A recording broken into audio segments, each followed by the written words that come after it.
My name is DK Roster. Very happy to be sharing some time with Ayinka Will. The rare occasion, but of course, as you said, a very glorious morning because right behind us, the celebrations have begun. We are about to witness what is usually a very moving ceremony, a very moving rendition of, well, visuals that depict our ancestors' journey towards emancipation. Definitely, we will be having Freedom Morning come, a play by N2 Pearl Springer. Conversation or imagined conversation between enslaved individuals, but we can actually just go to Miss N2 Springer for her to describe it better than we could. So we do that now. Because this history is not anywhere in our history books. So I give thanks to all the young people who are in this play. I give thanks to my own ancestors. And I want to say special thanks to my brother Roll Gibbons in the audience here, who played a critical role in helping me develop my own skills as a director and help shape the ending of this play. So I want to thank you, my brother Roll. And I give thanks to all the young people who are here. So it's not to talk, is to let the work live. So I hope, I don't know that is something to enjoy, but I hope it will evoke in us memory, pride, the pain of our ancestors, and help us to do better as African people. Ashe.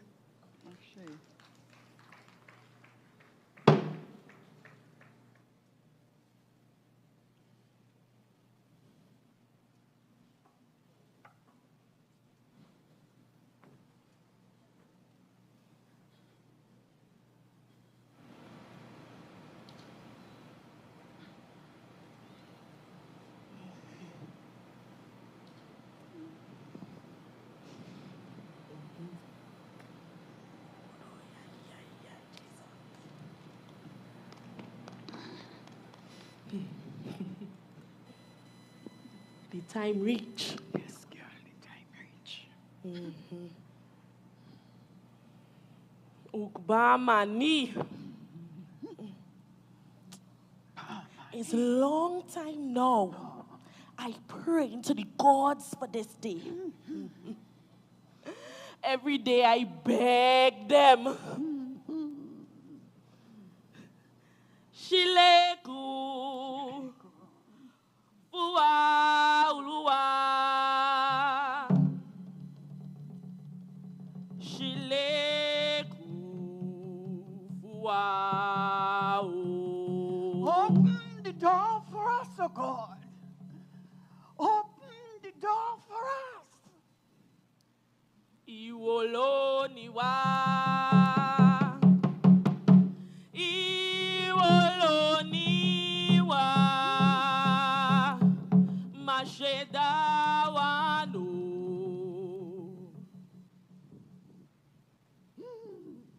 We belong to you. We belong to you. Don't throw us away. Shileku. Wow. Every day I pray and I beg Baba Eshu, open the road to freedom for us. Every day I beg them. Eshu Barakbo Mojuba. Are, Eshu Barakbo Mojuba. Adamunde Kore Eshu Barakbo Mojuba. Ilegwa Eshu Bara.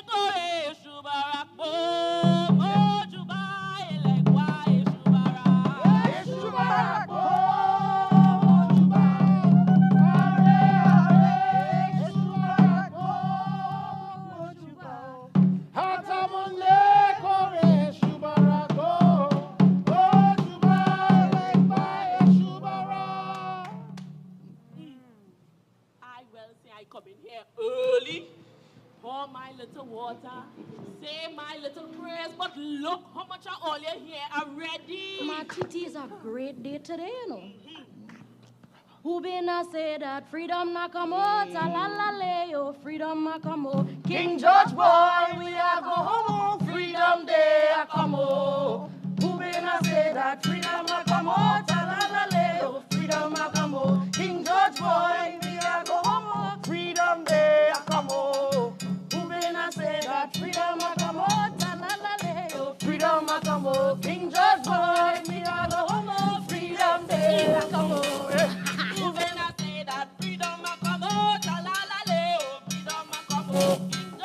Boy, me have a homo freedom day a come home.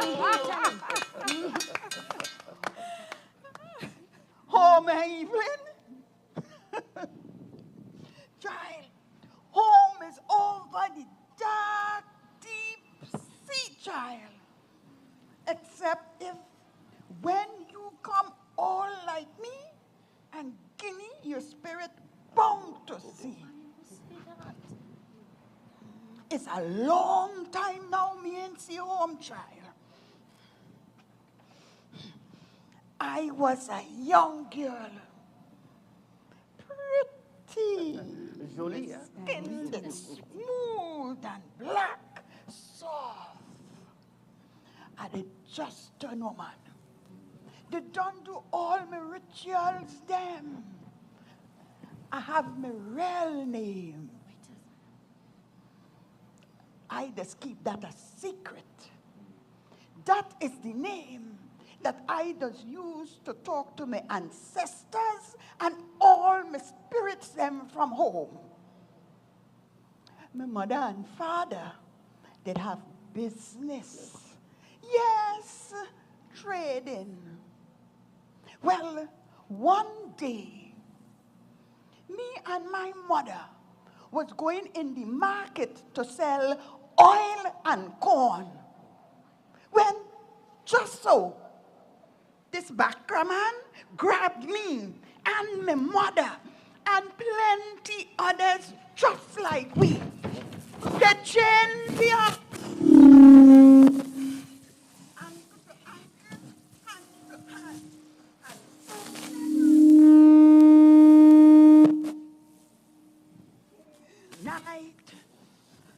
Night and day, till we reached to a big, big place with plenty others chained up just like we. Well, we had to wait. We waited until the boat come. We stayed there, chained up in the piss and filth and woman blood, standing in it just so up to we ankle.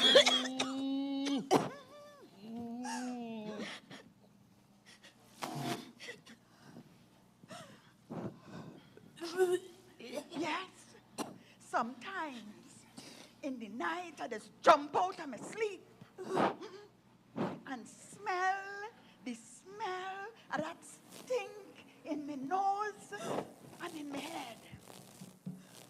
When the Bakra ready for one of we, he send the people to pick one. They bed she right in the open yard, in front everybody. Then carry she upstairs in the Bakra bedroom.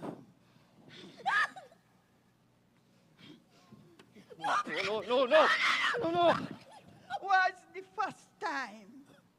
The very, very first time. I did never know nothing about man till that day. Bakra laugh at me when I ball. I just remember his pale skin and his strange smell.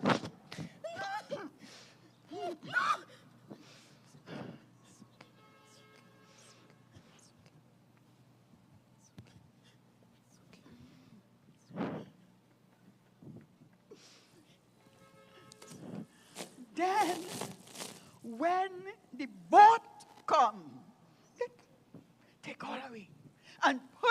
through this big door. And it's still here, it's slam shut. When you come out and face the sea.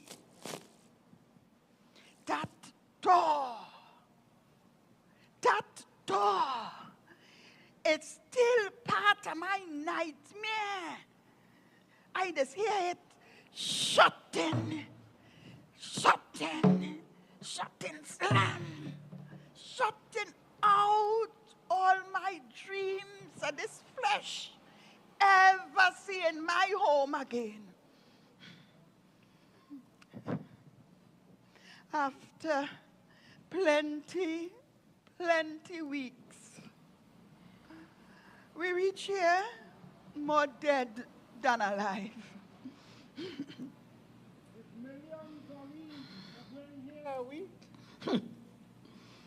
My father to tell me about that journey. We mustn't forget. Never. They had the boat and them overpack. They chained them up in the bottom of the boat. So you could imagine the smell, the boiling, Crying. the crying. And them Bakra interfering with me whenever they feel. Some of we reach here with belly. But with all of that, we fight them still. Oui, mama. Plenty of we throw themselves in the deep water, knowing that the spirit will go back home. They killed some of we, all who they feel was giving trouble, but we fight them still. Then they sell me one way and my mother another. I just cry and bawl and I scream for my mother, Mommy! They laugh at me. They shame me. They brand me with hot iron like if I was an animal. Cruel. Now I can't wait to death, close my eye and go back home. Child, I can't dead again. I done dead already. I is rock. I is stone. Sandrine.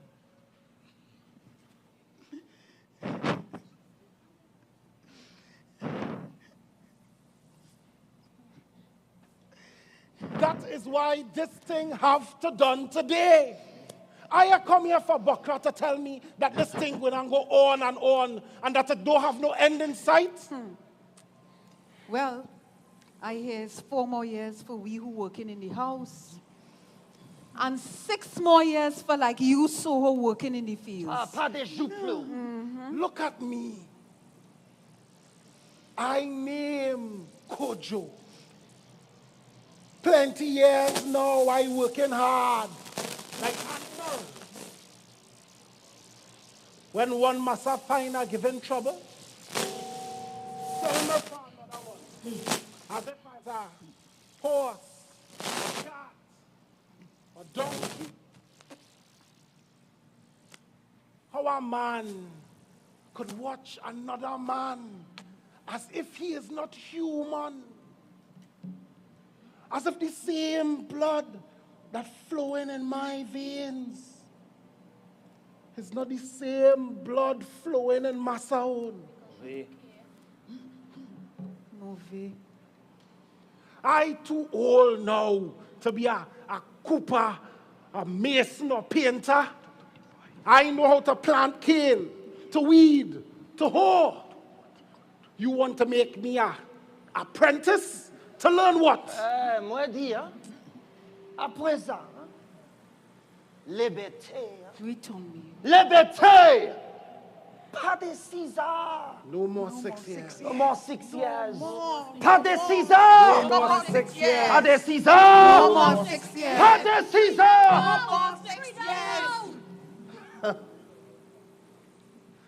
We come to hear what the governor have to tell we. Huh? Yes.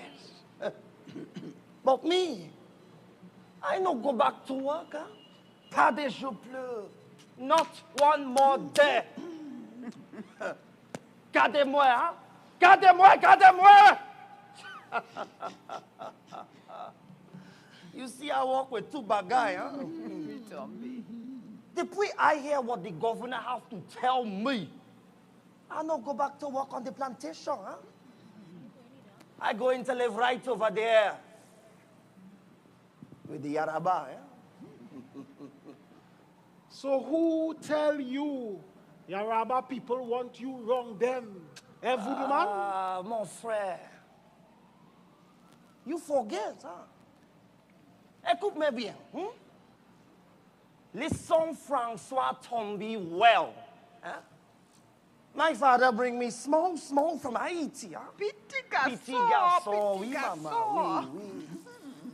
He come with the Bokra who wrong from we country. Hein? Wrong from Haiti people. Hein? From the revolution. Hein? From the voodoo. Hein? It is we, Haiti man, who paved the way for everybody to see day like today. Huh? It is we who play leg bar for Tukmung. The Bokra wrong from Toussaint. And Dissaline, and Christophe, and the great Papa Loa, Mekandal, and Bookman. It was there in my father's country that the black man fight and take his freedom and start to shake up this Caribbean. Hey.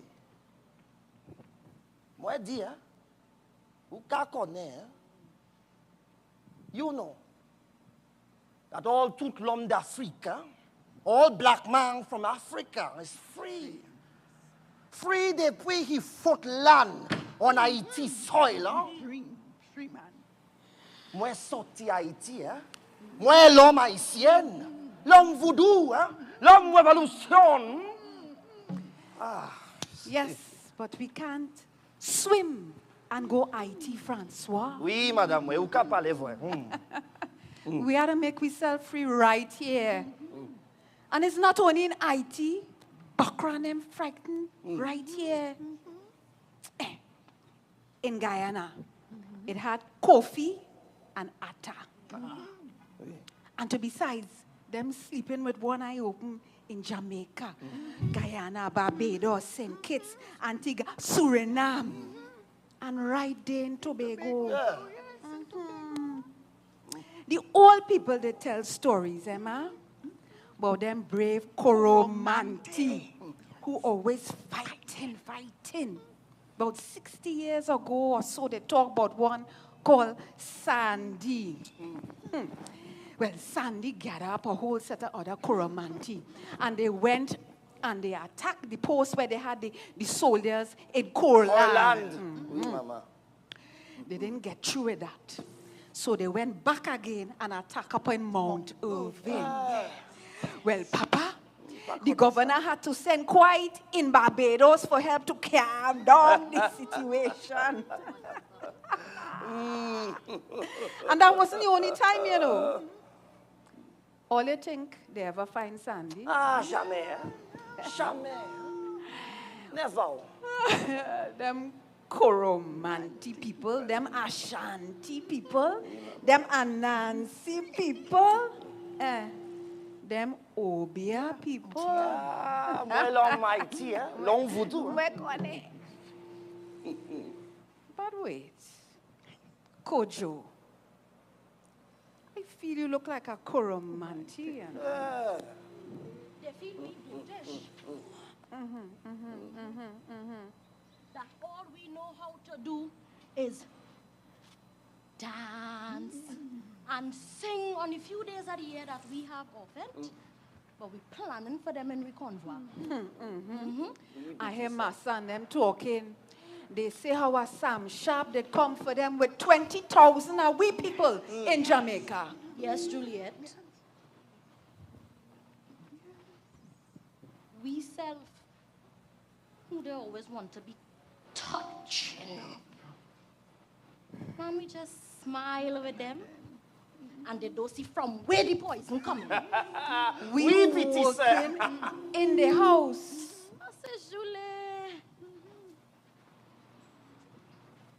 cooking the food and hawking and spitting it. And then bowing to serve massa. Yes, sir, Massa Bass. Yes, sir. Yes, Master. Yes, sir, Massa Bass. In my country, we is master the art à présent, hein? Oui. They feel we dotish. Eh? I asked for a little place to pray. Quiet, private. And they feel they turned me Christian. Ah, jamais. They feel they made me forget who I was, who I is. Never. So I put down Peregrine for Peregrine. And I tell them, it's Saint Michael. For me, Mama Yemanja. Ah, And Mama. I tell them, it's Mother Saint Anne. Me, Mama Manja. Hey. I call on Shango. And I tell them, it's Saint John. Saint John. Yeah, yeah, yeah. Yeah, Monja.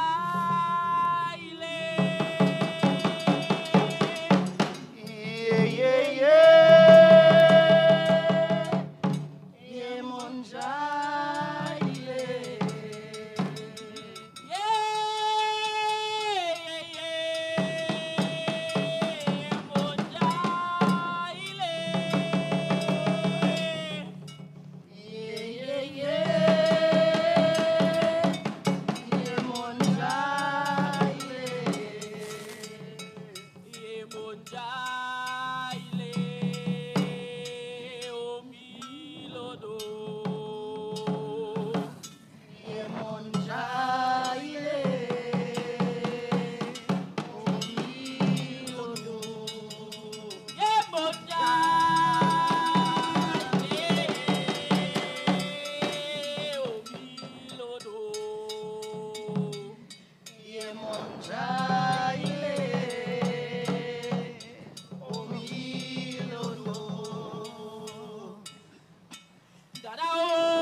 Mama.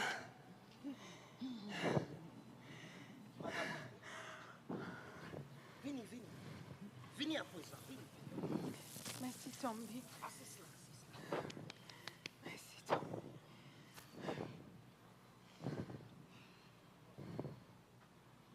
Madame, vous qu'à danser bien. Hein? Merci, Tombi. Ah, pas de 6 ans.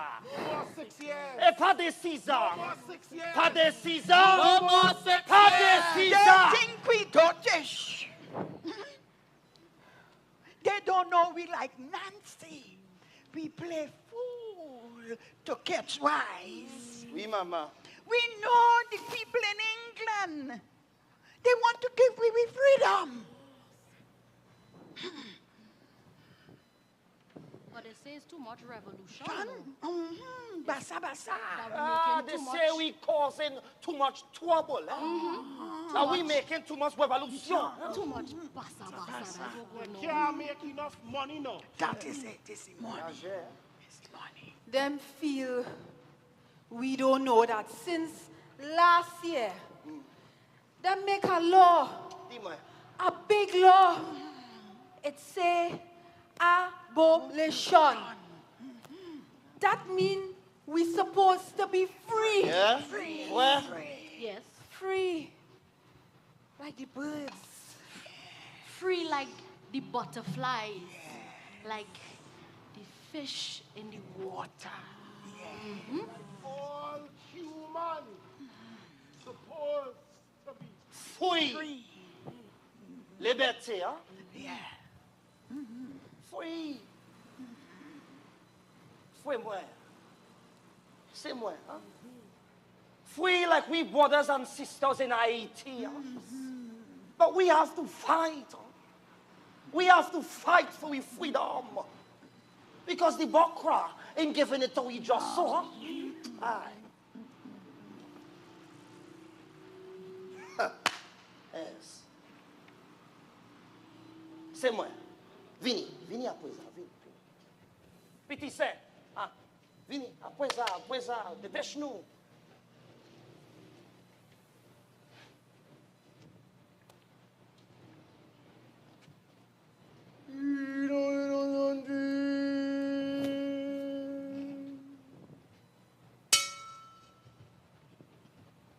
Père ou kamajé.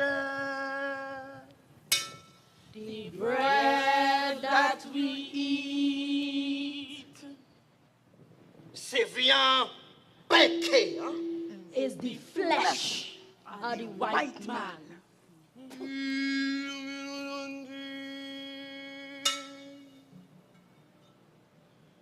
Vin nous cabouiller. the wine that we drink C'est viande péquée, hein? Is the blood of the white man.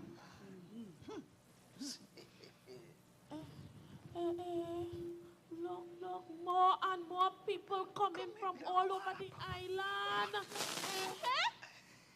Everybody coming to where the governor living. They're coming from all over.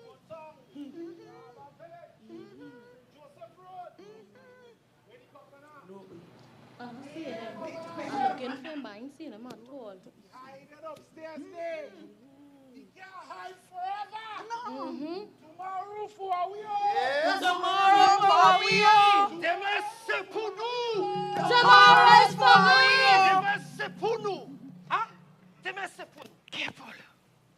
Careful. The militia all over the place, waiting to arrest we. Bring down the whip on your back and carry we up Frederick Street by the Royal Jail. Tomorrow Careful. for we are. Now. Careful. Demain c'est pour nous. Tomorrow for we Pas are. des chouclous. Ma, the whip on the back, the mark that it leave will go away one day when you use all your herbs on them. But what gonna stop? What gonna stop the blows from marking the mind, the spirit? That is what I the study. I the still feel the whip on my back. Though I all and Bakra don't bother me, I don't still feel it. I don't still grieve for my man, for my children, where they take and sell.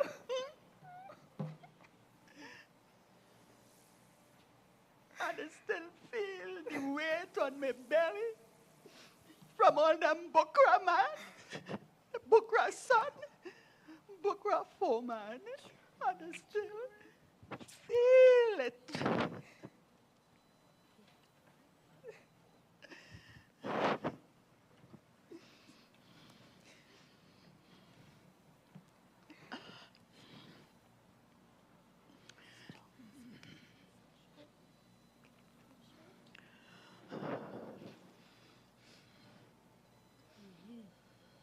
It's like it's only yesterday. Even 2-3 generations is not enough to wipe away this feeling of shame. Like we is less than human from we mind. Even if we get freedom today, Sandrine, you think it'll just go away just so? No. Who go teach the children them that we come from proud people? That we born free. Yeah, free, mama. That they not to let the whip on the back mark their mind forever. That they not to. Tade Caesar. No more 6 years. Tade Caesar. No more 6 years. Tade Caesar. No more 6 years. Tade Caesar. No more 6 years. Tade Caesar. No more 6 years. Hey. Waba nou levete nou. Tade Caesar. No more 6 years. No more. No more 6 years.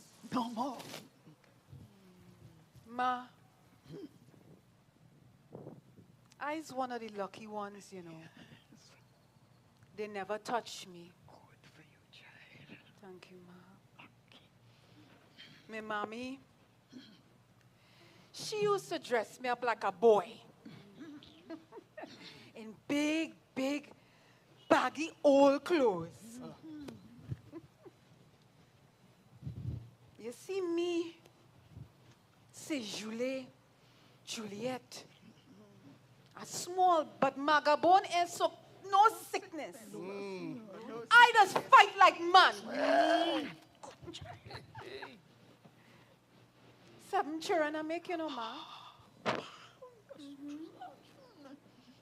4 boy and 3 girl.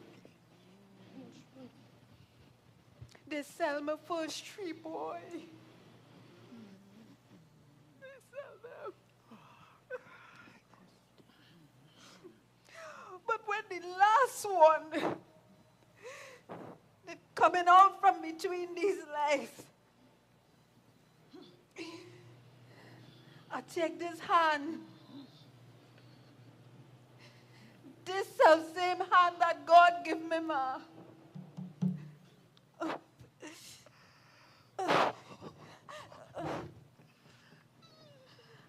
And I cover his little face.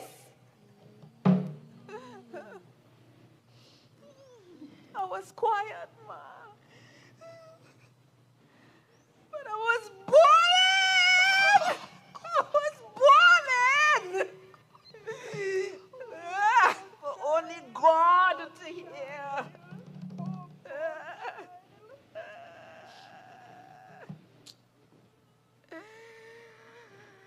And I hold my hand there until he stopped breathing. But I talked to him in my heart, ma. I said, son, better you go back home and live with the ancestors until freedom come and you could come back and live free with we. And son,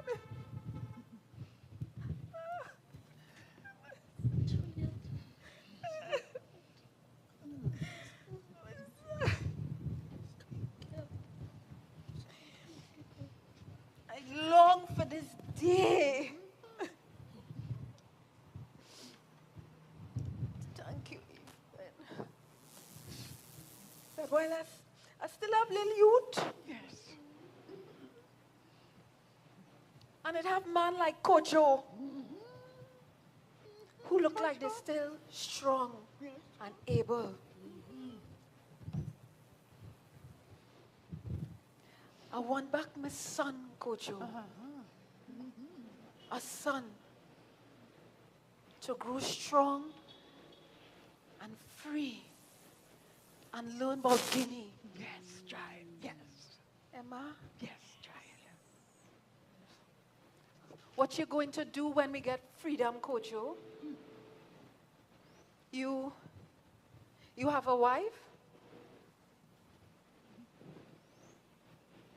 I had a wife. Now I kill all feeling for wife. Wife, when I can't be boss in my house, protect my woman, my children. When freedom come, I go in and make drum. I go in and beat drum, play it. Yes. I go in and play my music, especially in the days to come when we remembering this day. With all that they do, I go in and teach all them little ones to play drum so the sound will ring out in this place forever and ever. Good, good. Good. Say, Julie, I just hear this music all the time in my heart, in my head. This music that Massa called savage, Violence. barbarous. I'm not going to plant. Plant, say Julie. Good. We will get It's a plenty land. Plenty crown land all over this place. Yes, they could get Land some. good nothing. I'm tired of your master say so. let them So take I going and take peace. Yes. That go be small payment for all the forced labor I give. For all the blows I take on my back. Without a murmur.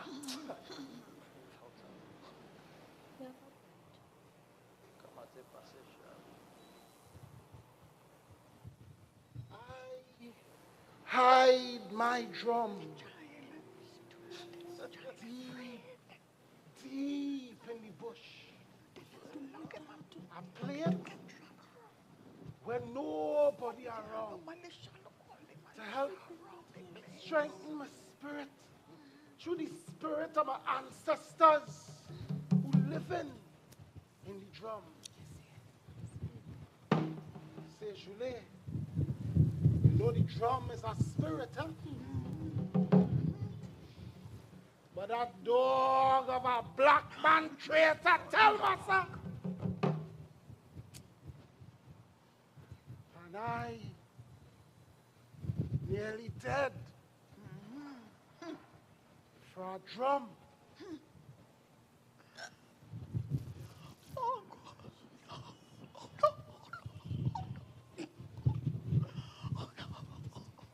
It's 200 lash I get.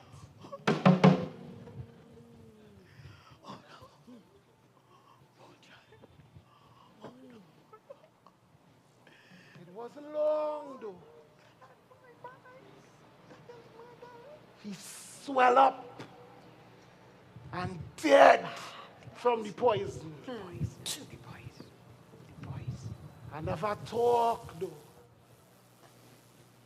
I never tell them who make the drum. They would have killed ye for sure.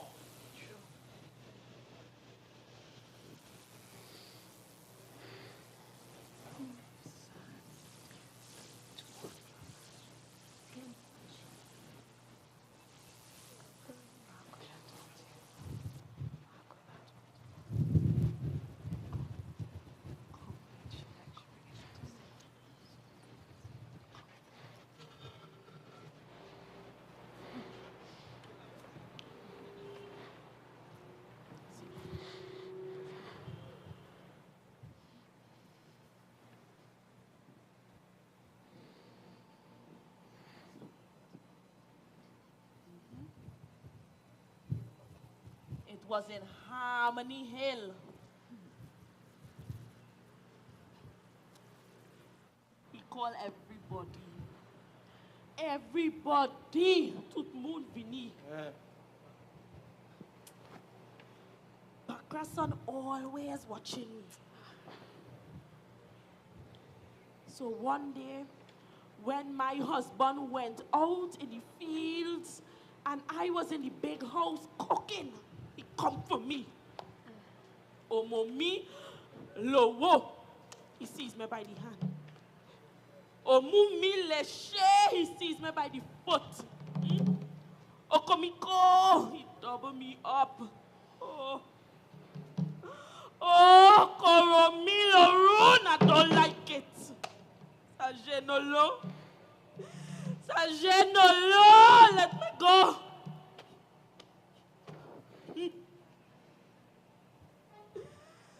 My husband come back and find me bleeding and mash up.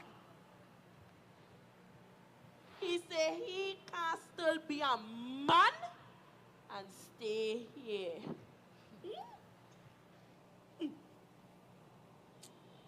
He called everybody to Moon Vini, and he tell them what happened. Lucky for him. Lucky. He's a man who never eats salt. So he opened his hands. He say his special words and prayers, and he fly home to Guinea.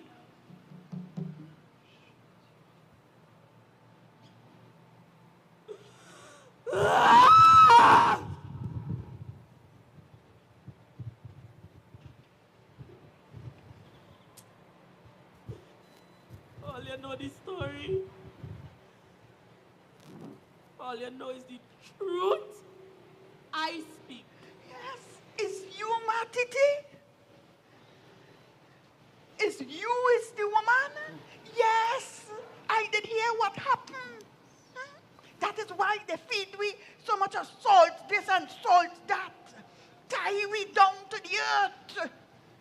And make we forget how to fly. How to fly. How to fly. How to fly. How to fly. How to fly. Fly away to glory. Fly away.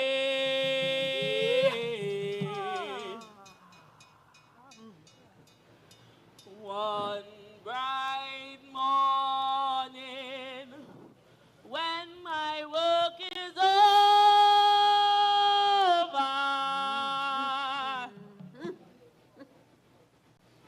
I will fly away.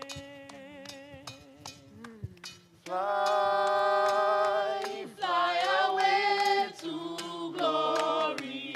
Fly away. One bright morning.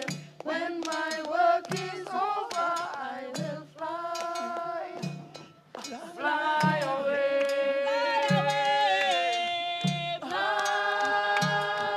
Fly away to glory. Fly away. One bright morning, when my work is over, I will fly away. But we give them hell too, though. I hear Massa say the last governor did write a letter to England begging them not to have to stop beating we women because we more terrible than them man and them, especially with we tongue. Yeah, oh. Oshun, oh, Aremi, Oshun, wa shekumere. Yeah.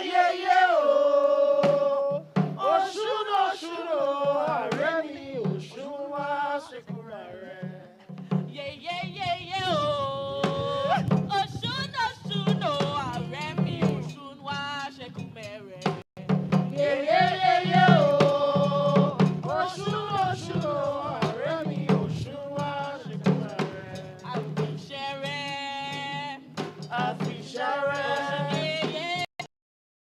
Afi Sharon. Afi Sharon. Afi Sharon. Yeah, yeah, yeah, yeah, oh. Oshun, Oshun, oh,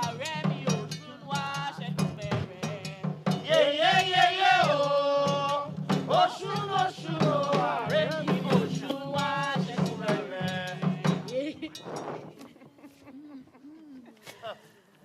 IT man is master of prison, eh? I remember. Remember the time?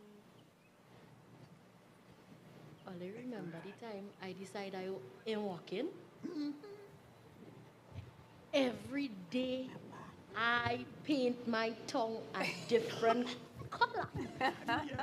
Every day I take sick, they don't know what disease I have. Till one day the doctor catch up with me and he washed it out, the dye out my mouth. So much tools I mash up. Yeah, well, so much gate I mash down. Some animal them could stray away, huh? So much how we run away. That to keep running we down all over the place. All them cave in Parmin, Brigham Hill in Tamana, Diego Martin, Savonata, from El Carmen Estate in Santa Cruz. They're paying big reward to get we back and punishing anybody who hide we. I know all the herbs and them to make the poison. Yes, ma. To kill Bakra. He animals. And all them black dogs and them where we train, we plan. Hey. Careful how you talk about dog, eh? Dog is animal sacred to Papa Ugun. And them betrayers, worse than that. Eh? Ogun la la la urele, Ogun la la mode, Ogun la la la urele. Ogun la la mode, Ogun la la la urele. Ogun la la mode, Ogun la la la urele. Ogun la la mode, Ogun la la la urele. Ogun la la mode, Ogun la la la urele. Woo! We is master the art of prison, huh? Hey. I remember Begora. Begora. I know this one. Begora. Every job la saison. Begora. Every job la saison. Begora. Oh, Gouelle mauvais. Begora. Begora. Every job la saison. Begora. Every job la saison. Begora. Oh, Gouelle mauvais. Begora. Voilà, dans un pays. Begora. They're afraid all we science man and them. Congo, Yaraba, Koromanti. They're afraid we poison bad. Bad. And afraid we Babalorisha and them. Because he know them is the one who used to comfort and strengthen and give hope to the people. How much of them they kill? Oriola, Olabida, Olameni, Babatunde. So much of them gone, eh? How much of them went back home? Mad Diamond, Banja, Ebenezer, Melvina, all the ones who used to do the African work. Emma Sandres. Big investigation Ramon to find all who he feel does make the poison and practicing African religion. Number 4, Kurele Pimo. It was in Coblenz Estate in Bego Martin. All over the place was poison for massa. Begora, he used to hang some away. Cut off the ears of some and cut off the head of others and put it on a spike in Marine Square. Some of we get burned alive. Pas encourager les autres. Hein? He Les gars should- l'homme fort, cruel, happy, mauvais. He should have consulted with science man and them instead of killing them. Them would have divine.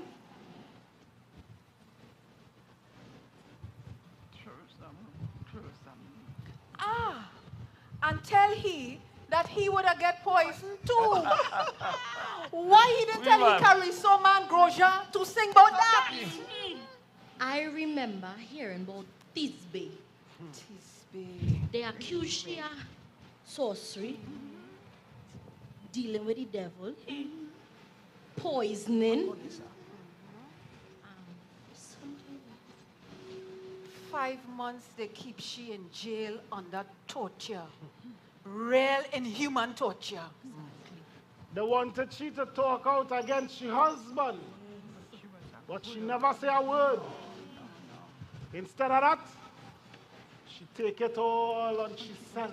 They hang she for a little while. Then they take she down and cut off she head. They burn she body and they put she head on a pole and they go Martin. Then they cut off your husband Felix ears and send him away from here. Well, all you know, even them people who feel they're better than we, them mulatto and them who get free, them not suffer too. No. Suffer what? No. When I was small, I remember hearing how the governor called we the land of torture. Madame, you know where how to play neck deja pot là, huh? Yeah. If they're talking, I listen. And then come and tell me. I did hear them talking about this girl they calling Louisa. And she did have a next Spanish name. It was Calderon. Calderon. They say how Louisa thief money from a Spanish man. They will put she in jail, good torture the girl. Then they did send the governor, England, they put you on trial. It was a big bacchanal. They never make no bacchanal for Tisbe though. Well, you know, the French people, they make revolution for their own people. Huh? Liberté, égalité, fraternité. That is what they say. Huh? Comment t'es passé, But that was for themselves. Huh? For Lombek. Huh? When Haiti people make revolution for their people, huh? For black people, for African people, the Bokra in France say Haiti have to pay plenty money for the liberty. Huh? Move it. But the French Bokra go pay and pay and pay and Yes. pay and give back Haiti every last one of their money. They're making sure that Haiti never see the way for hundreds and hundreds of years. Huh? When I gone, the ants gonna bring the news. Huh? Moi, l'homme haïtien, hein? L'homme voodoo, hein? L'homme révolution, hein? Pas de César! No more 6 years. Pas de César! No more 6 years. Pas de César! Hey. Madam, All look, the governor. Look, the governor. Look him up there. Olia, let me sing the governor is a mama pool. Yes. The governor is A mama pool. The governor is A mama pool. The governor is A mama pool. The governor is A mama pool. The day is here. Upamani. The time reach when I could almost smell, almost feel freedom. I will ring out my name. I name Adetutu. I name Adetutu. I name Adetutu. And I give praise and thanks to the universe.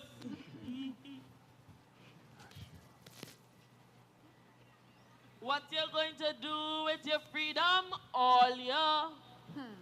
What you're going to do when it comes?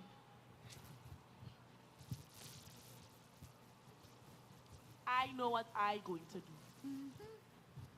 I'm going to build a place, a holy place, a shrine, a place where we could come and worship we Orishas without pretending there's somebody else God. I go in and teach the children the chants. All that we live by, all the sayings we just follow, the way we does raise we children, and make them believe that we has a God. I believe that all, and don't mind if anybody scan it and laugh at it. It's all right. So one day when we remember this Freedom Day, them chants will ring out loud and proud. What you're going to do with your freedom, Sandrine? What you're going to do when it comes? What you going to do with your freedom, Sandrine? What you going to do when it come? I tired. I fix in my mind to go home. Maybe when I done rest. When my body and my mind done rest from all what I go through, maybe one day I will come in the wind when it's blowing, in the river when it's flowing, or like a big, tall, strong tree, or like a bird whistling, listening, watching to see what all you're doing. What all you're doing? What all you're doing with this freedom that coming now? What you're going to do? What all you're going to do with all your freedom? What you going to do with your freedom when it comes? What you going to do when it comes? What you're going to do with your freedom, Tomby? What you're going to do when it comes? What you going to do with your freedom, Tomby? What you going to do when it comes?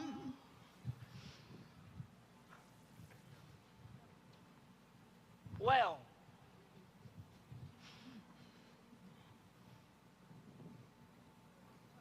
this thing ain't done yet, huh? N'est pas fini, hein? This thing ain't done yet. Moi, sorti Haïti. Moi, l'homme haïtien, l'homme voodoo, l'homme révolution, hein? But this thing ain't done yet, huh? We have to keep with general. And with soldier, huh? We have to keep with convoy, huh?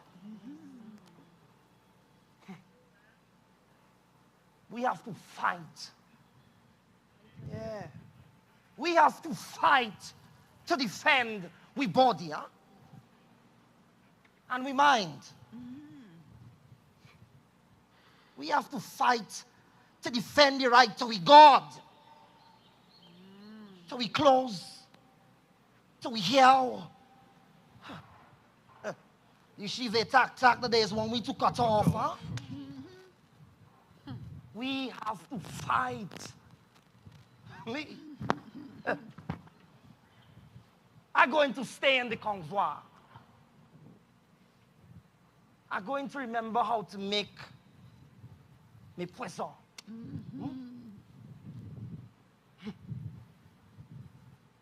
Haiti man know how to paint and how to carve. Oui, Tombi, me connais ça. Haiti man know how to make beautiful things. Nice craft, yes. Things that look like black people. Things that look like African people. I'm going to make and I'm going to sell. And I'm going to live right over there. The Yaraba. I'm going to live with the Mandingo and the Igbo people too.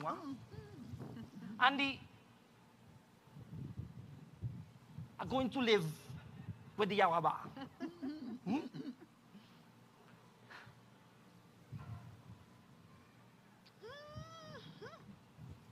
What you going to do with your freedom, Evelyn? What you going to do when it come? What you going to do with your freedom, Evelyn? What you going to do when it come?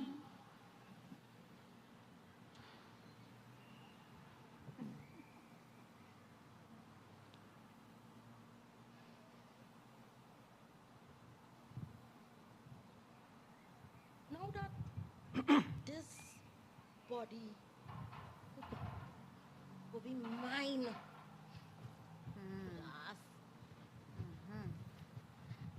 I could take some time to know who is me. To know who I is.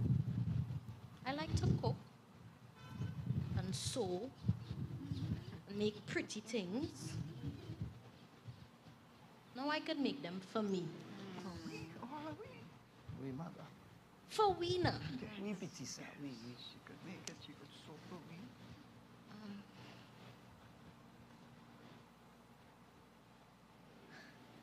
And Ma Sandrine, I wanted to ask you.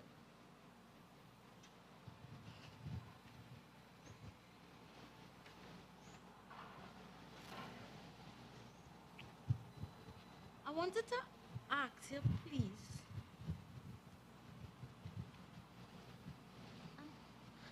I never knew a mother.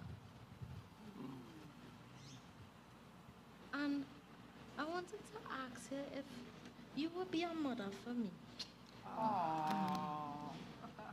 Teach me how to cook the food, food.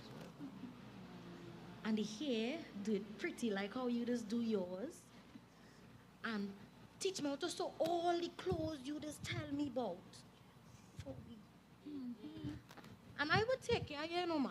I would take care of you, and I would be a good daughter for you. So yes, don't talk so ma. much about going and going and going. You still have so much things to teach me, ma. And we will try to make you happy. Oui. Oui, maman. Yes, ma. Yes, ma. Oui, maman. What you going to do with your freedom, Juliet? What you going to do when it come? What you going to do with your freedom, Juliet? What you going to do when it come? Well, the most important thing for me is to find my children, my sons. I'm going to look for all, but I'm happy if I find one. You will find all of them. One. And all you know by now, I love to dance. I'm going to try and remember all the dances. I see them old people that's doing the convoy, Tombi.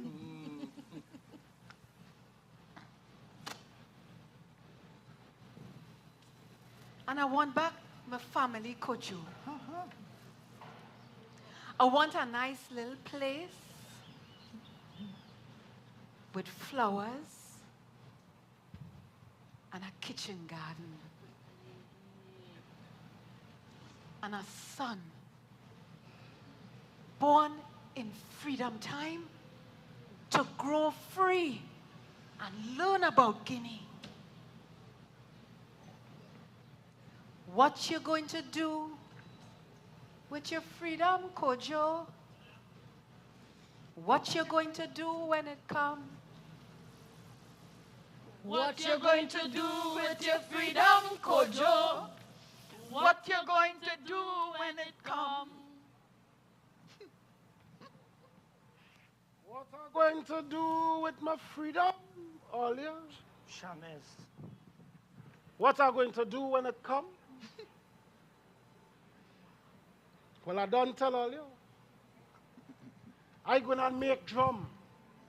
I gonna beat drum. I going all over the place and learn all them different rhythm and them. Yes. And yes, I'm going to teach them so that they will last forever and ever for every freedom morning to come. And I'm going to plant for me and to sell. And I'm going to sing Cariso. Cariso? Not like what Begora had Grosjean singing. Songs about we, how we feel, what we think, who we is. And you see the masquerade that we like to make in free time? Well, I'm going to make them big, big, big. Like how my teeth say the Araba people does make them.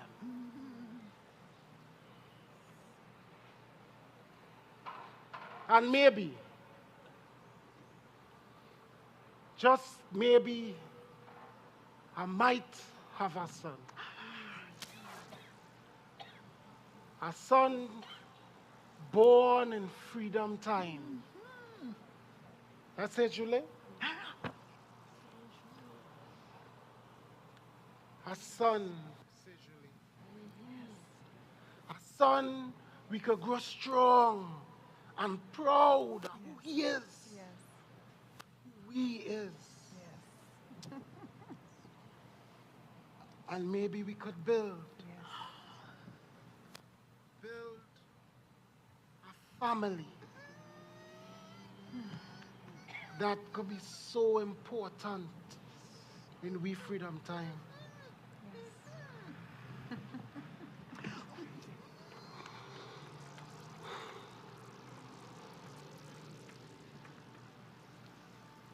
What you Going to do with your freedom, all yeah? What you going to do when it comes? What you going to do with your freedom, all yeah? What you going to do when it comes? Yes, Edward. We will repay you. You will be repaid for the 20,000 Negroes that you planters own. His Most Gracious Majesty has earmarked £20 million to repay the planters. Trinidad is entitled to 1,039,119 of that. Yet you sit here haggling over money. My main concern is the safety and security of this island. We're going to plantation! We want now. No more 6 years. That despicable rabble has been gathering over here from early morning. The governor is a mama pool! The governor is a mama pool! What is a mama poo? I have had to tolerate their jeers, insults, and their most inhumane distortions of civilized language. The king has given us our freedom. I have called out the militia and instructed them that they are to keep order at all costs. And at the first sign of unrest, the leaders are to be immediately arrested, flogged, and taken up to the Royal Gaol on Frederick Street, where they are to be speedily tried and incarcerated. No more 6 years! No more 6 years! Yes. Well, we the planters, and on whose behalf I speak, understand that we are expected to cooperate in this matter of the emancipation of the Negroes. I'm not going back. Today is Freedom Day! Today is Freedom Day! We have been at great pains to explain to them the order in council, the ordinances and proclamations which had been made for their benefit. But yet still they reject the notion of 6 years for field workers and 4 for domestic. Governor, they have made up their minds outright to reject this apprenticeship scheme. They are convinced that His Majesty has granted them complete freedom, and that we are employing lies and trickery to deny them their rights. No more 6 years! No more 6 years!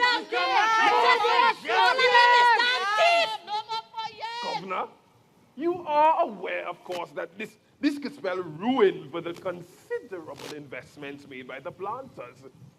What alternative sources of labor does the Crown propose? Our indentureship scheme, which is largely aimed at recruitment from His Majesty's subjects in India, has been proposed and is under serious consideration with a view to implementation, certainly within the next decade. Move him, ma'am. We're not going back. We're not going back. Yes. Well, I do hope that his plan is most expeditiously pursued. And pray tell, good sir, what other arrangement has been made for the continuing peace of the colony? I have divided the island into 9 districts and appointed the most respectable inhabitant as a superintendent of special justice. He shall have an adequate number of under him. Members of the Royal and Loyal Regiment have been at their post from 6 a.m. yesterday. Hey, Governor, I said to you, we're not going back.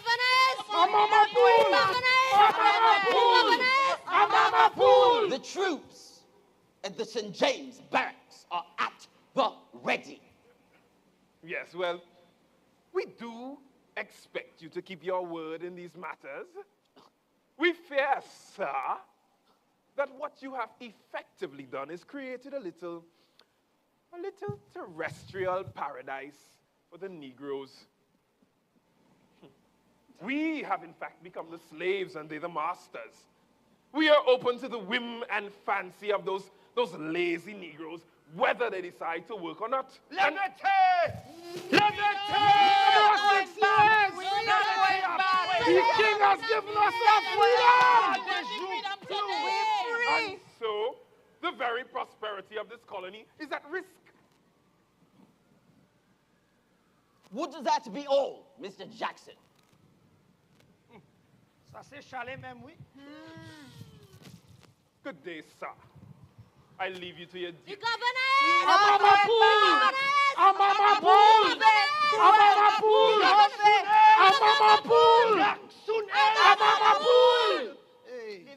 Is there a way that I can pass without subjecting myself to those Negroes?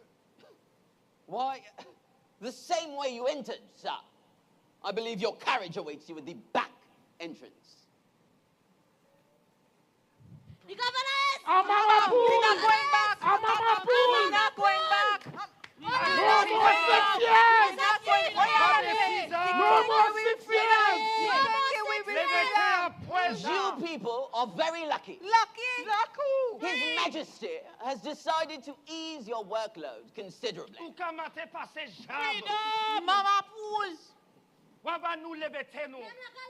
We're not animals! You need to understand the conditions of your apprenticeship. I want to pay us. We don't Eventually, want to pay us. eventually, you will be totally free. We free now. We free now. But for now, you must continue to work so that this colony can continue to be prosperous. We're not working for all Who your men? You will only be required to work for 3/4 of the working week. What? Or 40 and a half hours. What? You will be paid for any work that you do beyond that. We want to be paid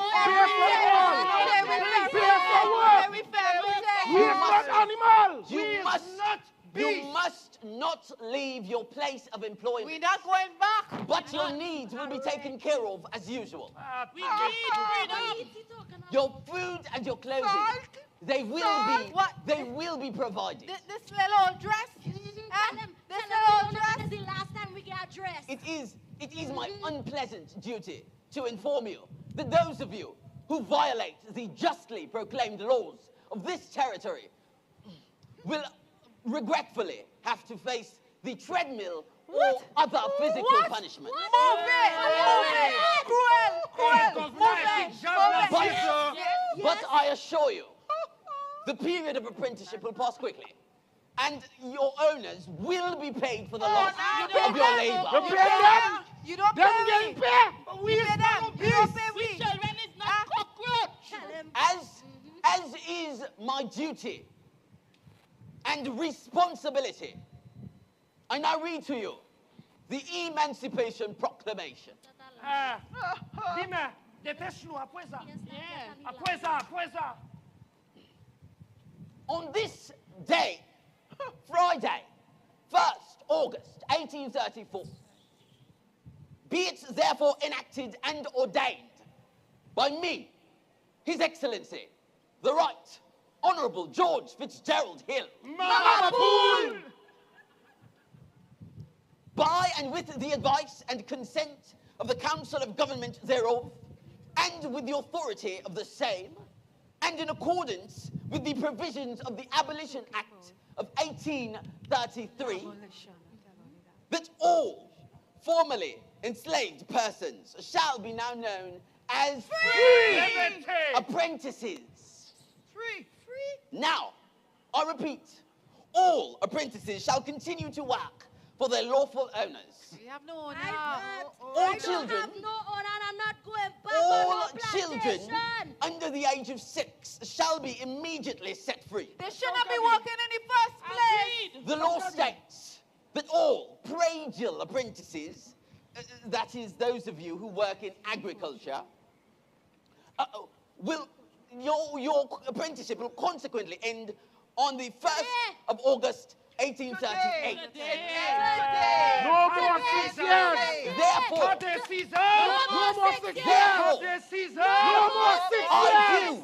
I do proclaim that from August 1st, 1834, the institution of slavery is to be utterly and forever abolished and declared unlawful throughout the British colonies. Yes! We free. Everything! We not working for all again. We not working for all here. We not going back. Go from here. We're not going back. We're not going back. We'll be free. Who been a say that freedom na come out? Talaleo, freedom na come out. King George boy, we are go home. Freedom day a come out. Who been a say that freedom na come out? Talaleo, freedom na come out. King George boy, we are go home. Freedom day a come out. Who been a say that freedom na come out? Talaleo, freedom na come out. King George boy, we are go home. Freedom day a come out. Who been a say that freedom na come out? Talaleo, freedom na come out. King George boy, we are go.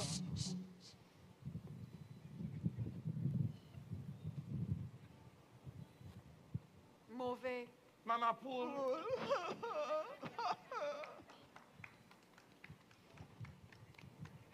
Misha. Cruel. Happy mauvais. Mama Pool. Mama Pool. Gone from here, boy. Ça c'est couillon, oui.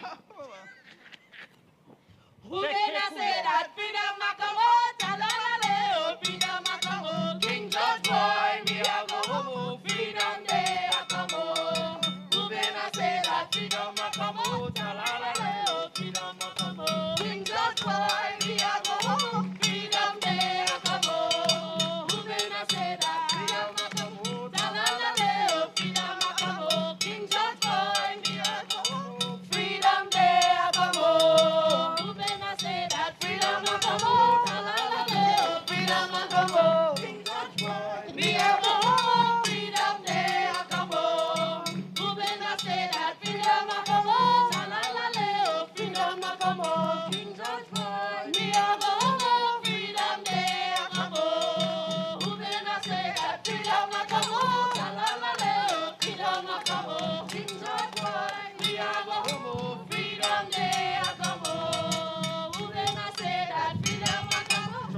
freedom a come out, ta-la-la-lay, oh, freedom a come out. King George boy, we a go home, oh, freedom day a come home.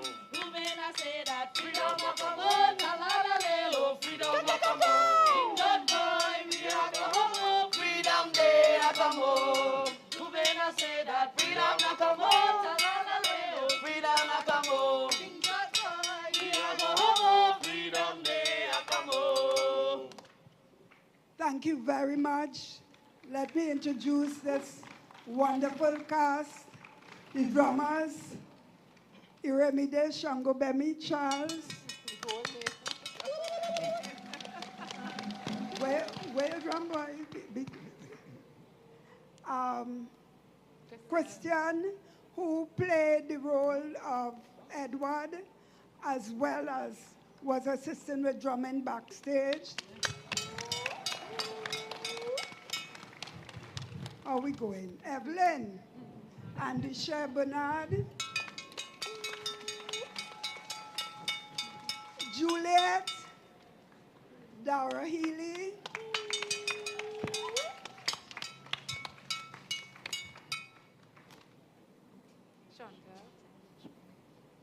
Martiti, Chantel Jones.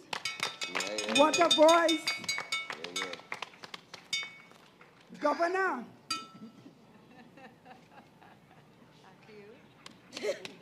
Akil.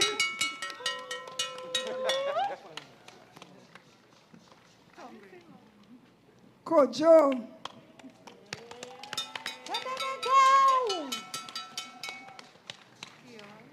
Keon Francis.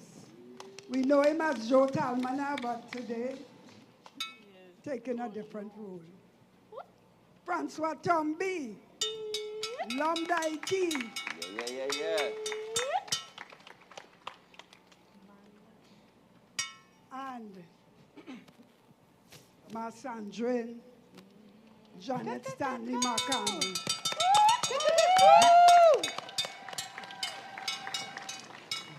Want to thank our magnificent songman, Katsimai, and our backstage crew, Nia, Donna, Attila, who I miss out? Karina. Okay, thank you very much. And let the message of the play resonate. What you're going to do with your freedom, Olio? What you're going to do when it comes? What you're going to do with your freedom, Olio? What you're going to do when it comes? Thank you very much.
Just a little more than 150 years after emancipation, and the question still remains what you're going to do with your freedom.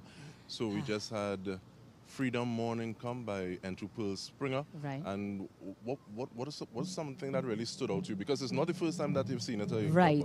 The very first time I was actually very emotional about it. But generally, what a lot of people don't necessarily know about the emancipation process, where the proclamation was made, but the actual freedom was not granted. And I thought that the way that the slaves, or the conversations between the slaves was depicted, was real potent. We talked about what we want wants to do with our freedom, who wants to play the drums, who wants to rebuild their families, things that we can identify with in a very, very large way. There was so much to take away from this, and I hope that every single year a new part of it stands out to somebody, because there's so much to tell in this story of emancipation. And we're really happy that we're able to bring it to you here on TTT. One of the things that really stood out to me was that sense of trauma and having to steel yourself to be less than human, to be able to function. I had a wife, but I kill all feelings for wife because I'm not able to fulfill my role. But in terms of role, I think one of my roles now would be to make a little space, because we're going to be speaking momentarily with Abeo Jackson. That's right. So let me actually make some space. You're going to make a lot of space. Yes, You're going to make a lot of space. Because Abeo is a media personality with a background in theater, as well as very, very proud African heritage that she displays all the time. So morning, Abeo. Good morning, sweetheart. How are you? I am very happy, not just to witness once more this moving piece, but also to get some insight and perspective from you, because I know your involvement is well beyond just a spectator. Yeah. Well, just generally in terms of emancipation, I've been making a point of saying it this season, if you want to call it that, you know, reminding people that emancipation is ongoing. The work has only just begun. This is commemoration. Like, this is the making and creation of joy. This is homage. This is the libation. You know, this is the honoring of the ancestors, which of course is something that we do all of the time. Right.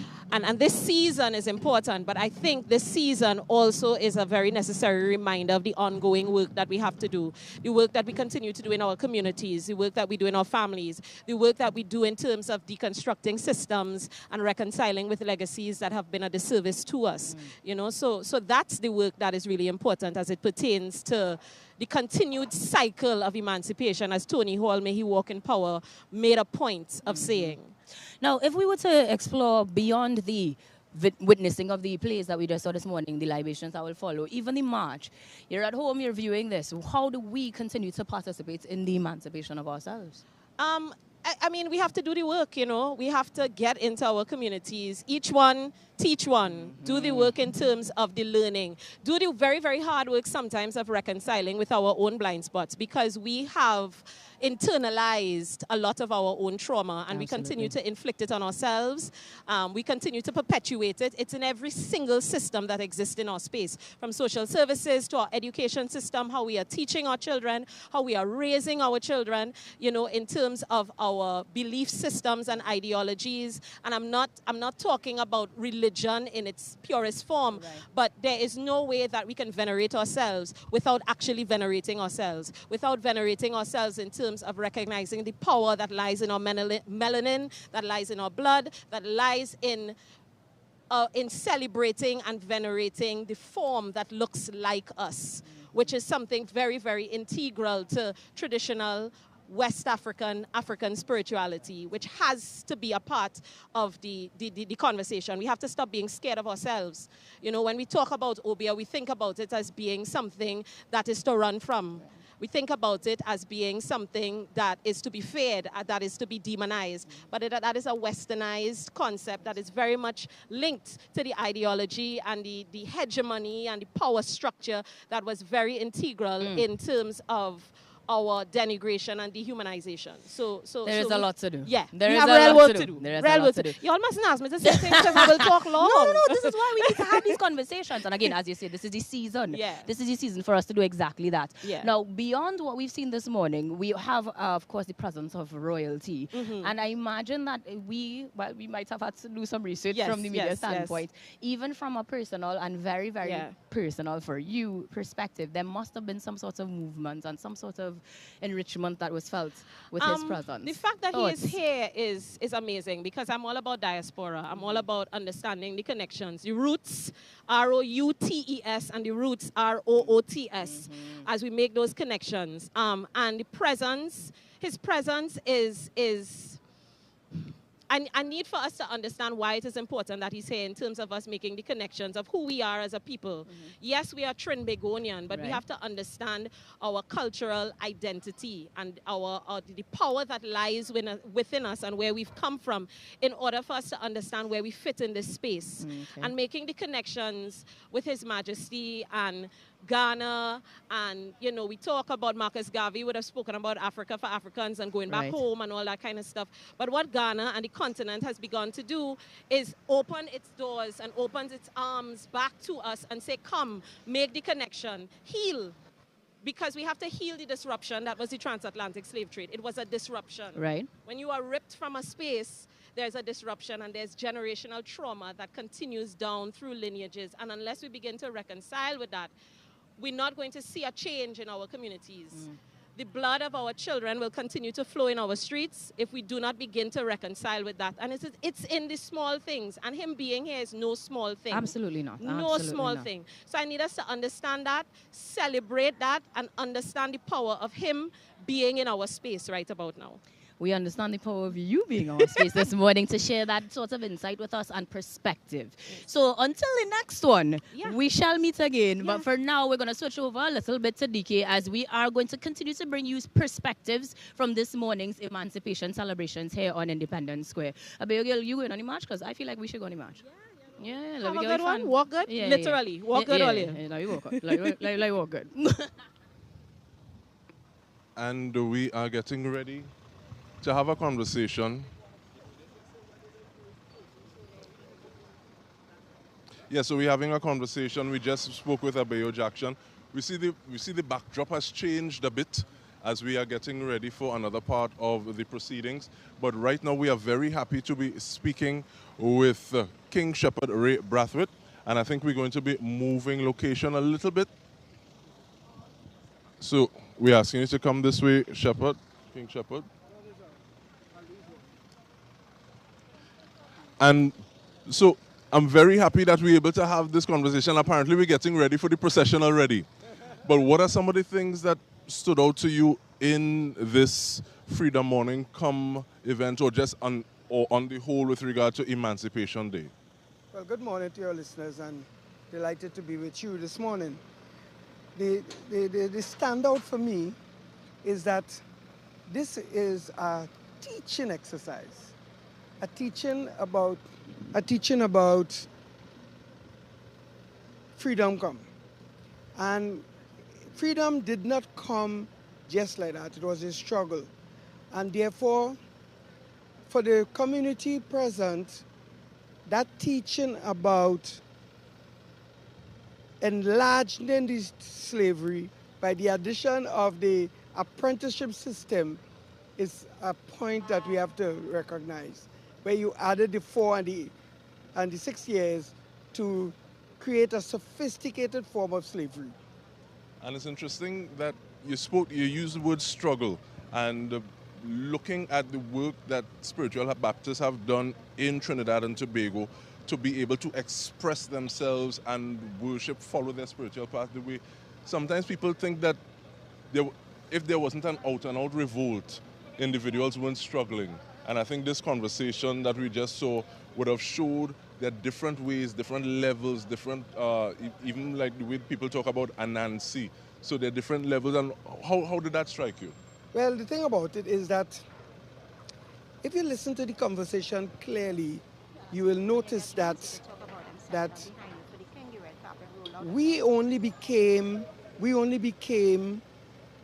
lazy when our ancestors stopped working for free. Yeah? So with the proclamation of the emancipation, immediately our people no longer had value to the planter. And therefore, to him, his whole empire was lost because of our people's right to be free. And therefore, I spoke at an emancipation celebration in South on Saturday. And the theme was from struggle to growth. And my whole leaning was that you have to have appreciation of the struggle, an appreciation of from whence our people came to be able to stick a pin and to make a difference in your own life. The challenge for us is that not enough of our people appreciate what it meant to be a chattel slave, what that meant. And therefore, if you do not have a full appreciation of what that meant, you will not have a full appreciation of your origin as an African person. And looking at that origin, we want to thank you very much, King Shepherd, Ray Brathwaite. And we're also seeing the red carpet being rolled out because looking at origins, we have we have a visit of King Otumfo Osei Tutu II. He is coming, so we're getting ready for that. So we're going to have. I have had the privilege of visiting the kingdom in Kumasi. No, you're showing off now, man. And that's where the conversation has to done. But we thank you very much. And we are getting ready now to speak with Dara Healy. So we want to thank you very much straight off the stage. The work doesn't finish. But at the same time, I imagine that every time you do this, it will feel a little different. What's the thing that really stood out to you this morning? This morning we did a ritual by the waters, just across there by the Hyatt. And as we sang for Mama Yamonja, a fish came out of the water. And everybody was like, ooh. And I think that set the tone for all of the energies that were around us this morning. Very, very powerful energies. I don't know if it has to do with the fact that a king is in our midst, but it just felt different, different good. And in the back there we were singing and chanting and all of that and just getting ourselves ready for performance. And what we focus on is conveying those messages to the people who are here, sharing those stories, and having those stories impact people in a way that it will stay with them, it will question their own lives, their own views, their own politics, and make them better. It's one thing to be working to share that feeling, that emotion, the history, the education. How do you do it in a way that you still are able to deal with some of the things that may come up within you as an individual when you're sharing this story?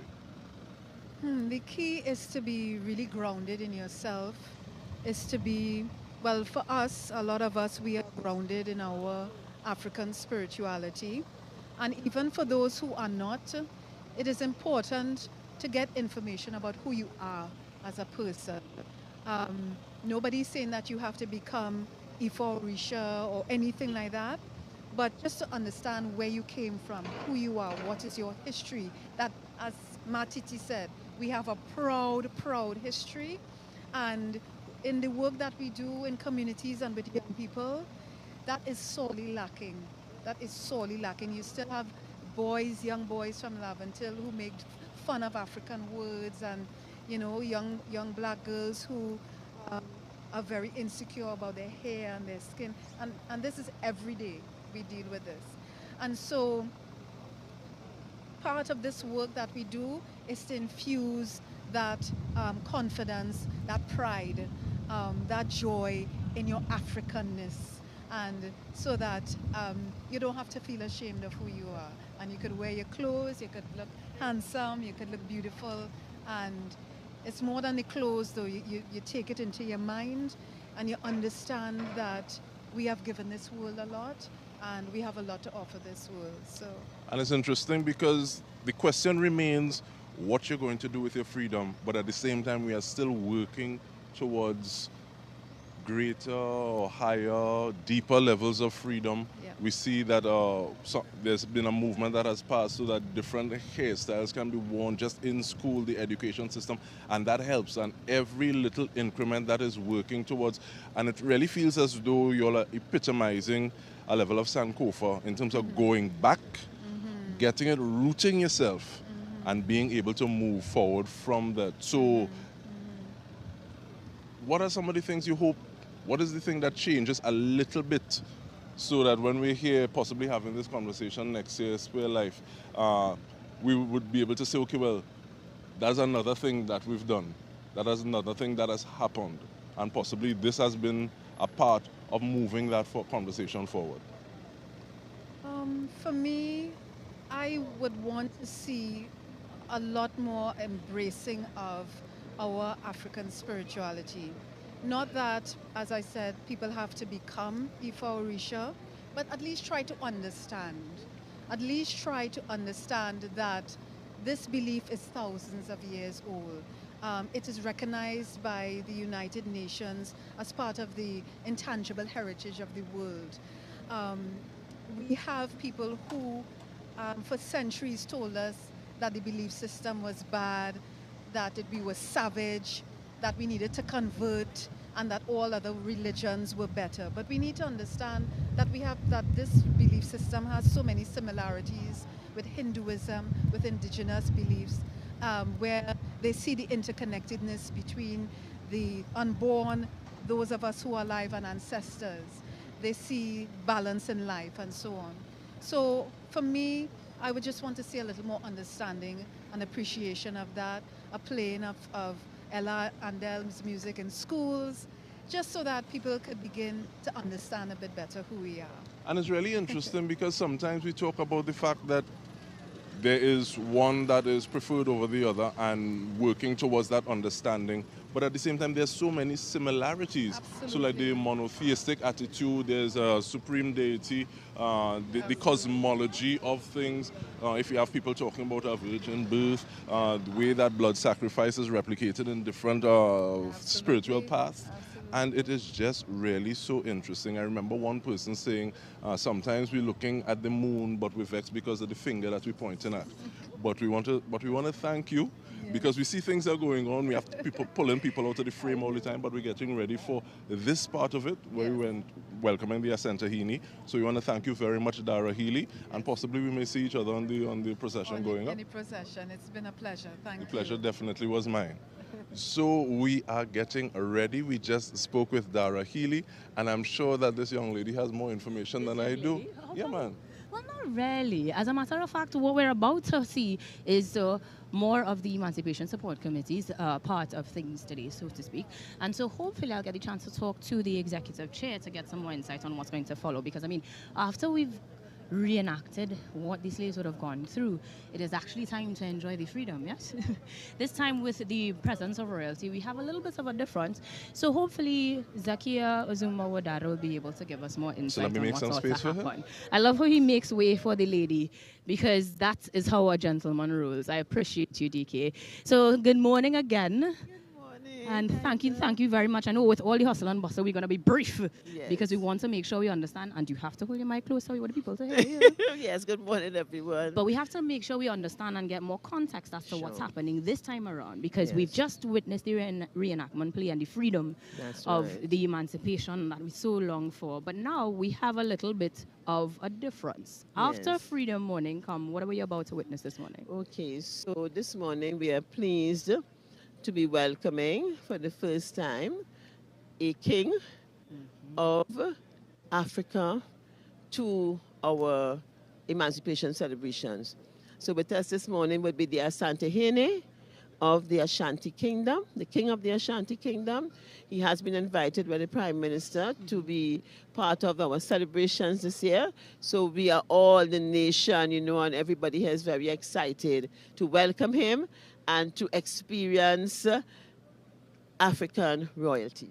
Well, that in itself is an honor, and as Abiyo gave us some context to the diaspora connectivity that is required for this true emancipation to take place, I still want to get a little bit of insight as to what the Emancipation Support Committee sees this move as when it comes to that emancipation process.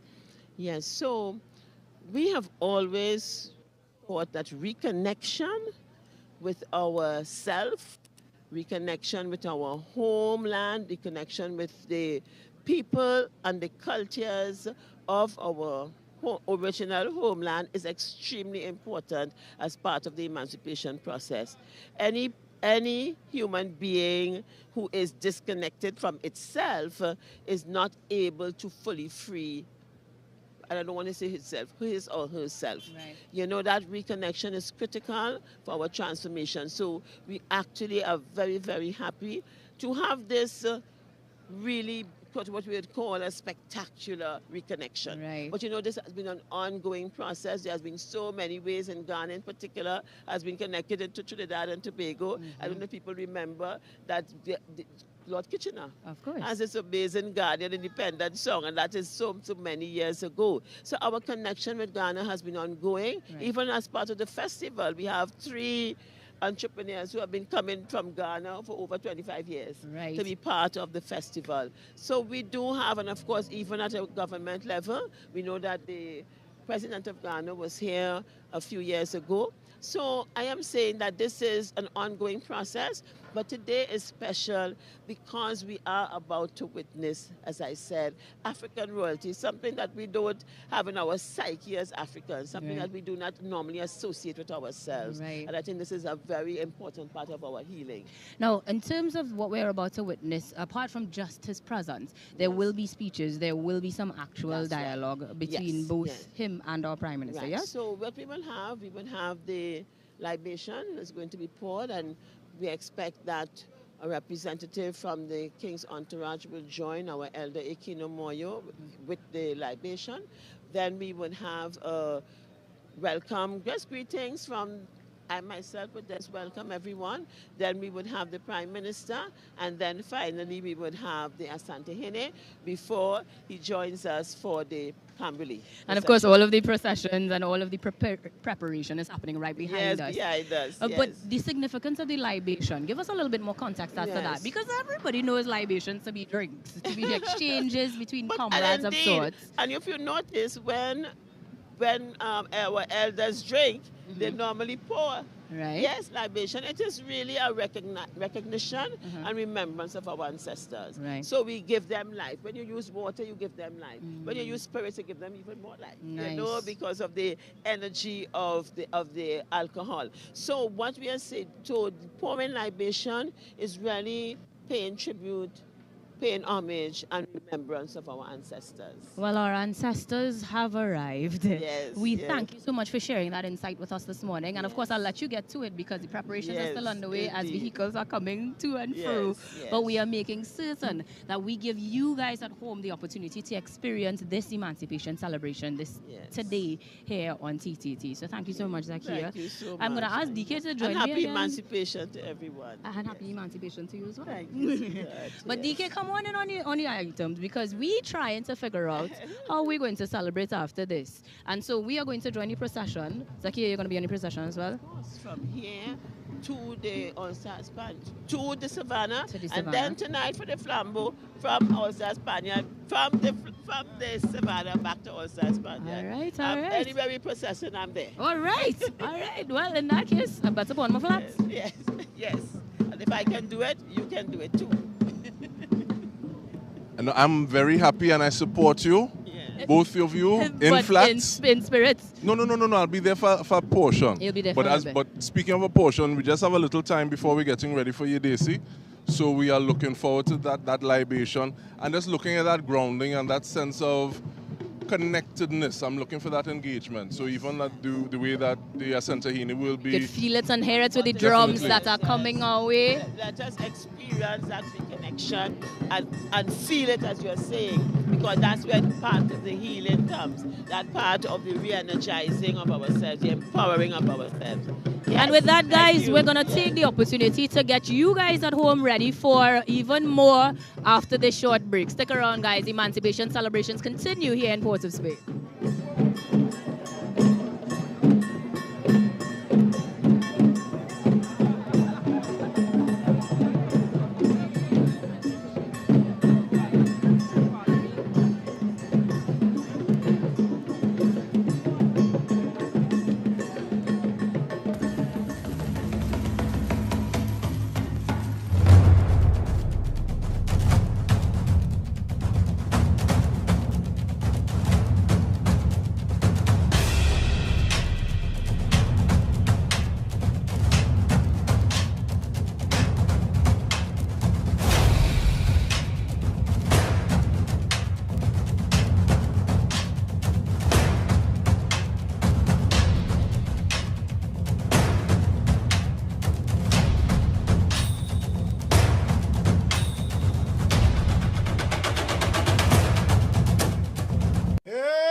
This holiday, prepare to be enchanted by a spellbinding journey into the mystic world of Obia. From the depths of ancient rituals to the pulsating rhythms of Calypso, experience the power of the hit classical like never before. Witness the clash between light and dark as love and revenge collide in a mesmerizing tale of forbidden desires. Be captivated by the extraordinary music as haunting melodies and exhilarating beats transport you to another realm. Prepare to be enthralled by the awe-inspiring choreography, where every movement pulsates with energy and meaning. Enter a world where mystery and love and magic intertwine, where spirits whisper secrets and dreams come alive. Get ready for a theatrical experience that will awaken your senses and leave you spellbound. Obia, A Calypso Journey, the spellbinding theatrical production. Emancipation Day, 7:30 p.m. right here on TTT. Live for Local. Brought to you by the Malik Folk Performing Company.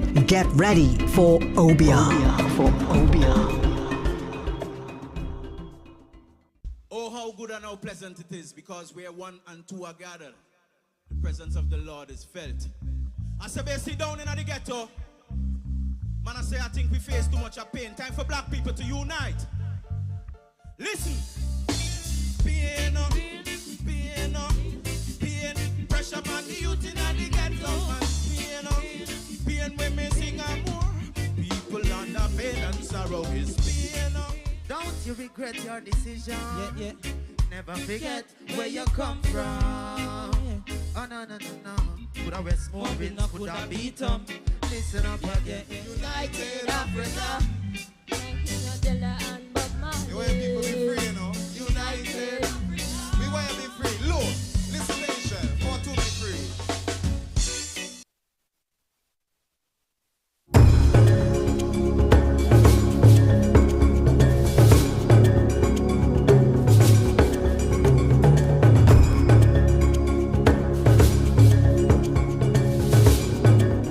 The Abolition Act took effect on August 1, 1834. After centuries of struggle, millions of deaths and generations of trauma, the Emancipation Bill was presented in the British Parliament in 1833. It received royal approval on August 28 of the same year. And the Abolition Act took effect on August 1, 1834. All things considered, a speedy turn of events despite the tragic years that preceded it. What this meant was that enslaved people would now be free. But first, and there's almost always a catch, the ex-enslaved would have to undergo an apprenticeship period where they were given training before they were granted full freedom. So on August 1, 1834, the then British governor of Trinidad, Sir George Hill, read the Emancipation Proclamation outside the governor's office, which was located where the Treasury building is in Port of Spain right now. What's interesting to note is that while those in the Caribbean and other parts of the world celebrated certain freedoms, it wasn't until up to 30 years later that the Abolition Act would go into full effect in the United States. It was expected that the Abolition Act would mark a turn in the tides for all enslaved persons. So whenever August 1 comes around, we should think about the brave souls who fought for freedom and remember how far we've come.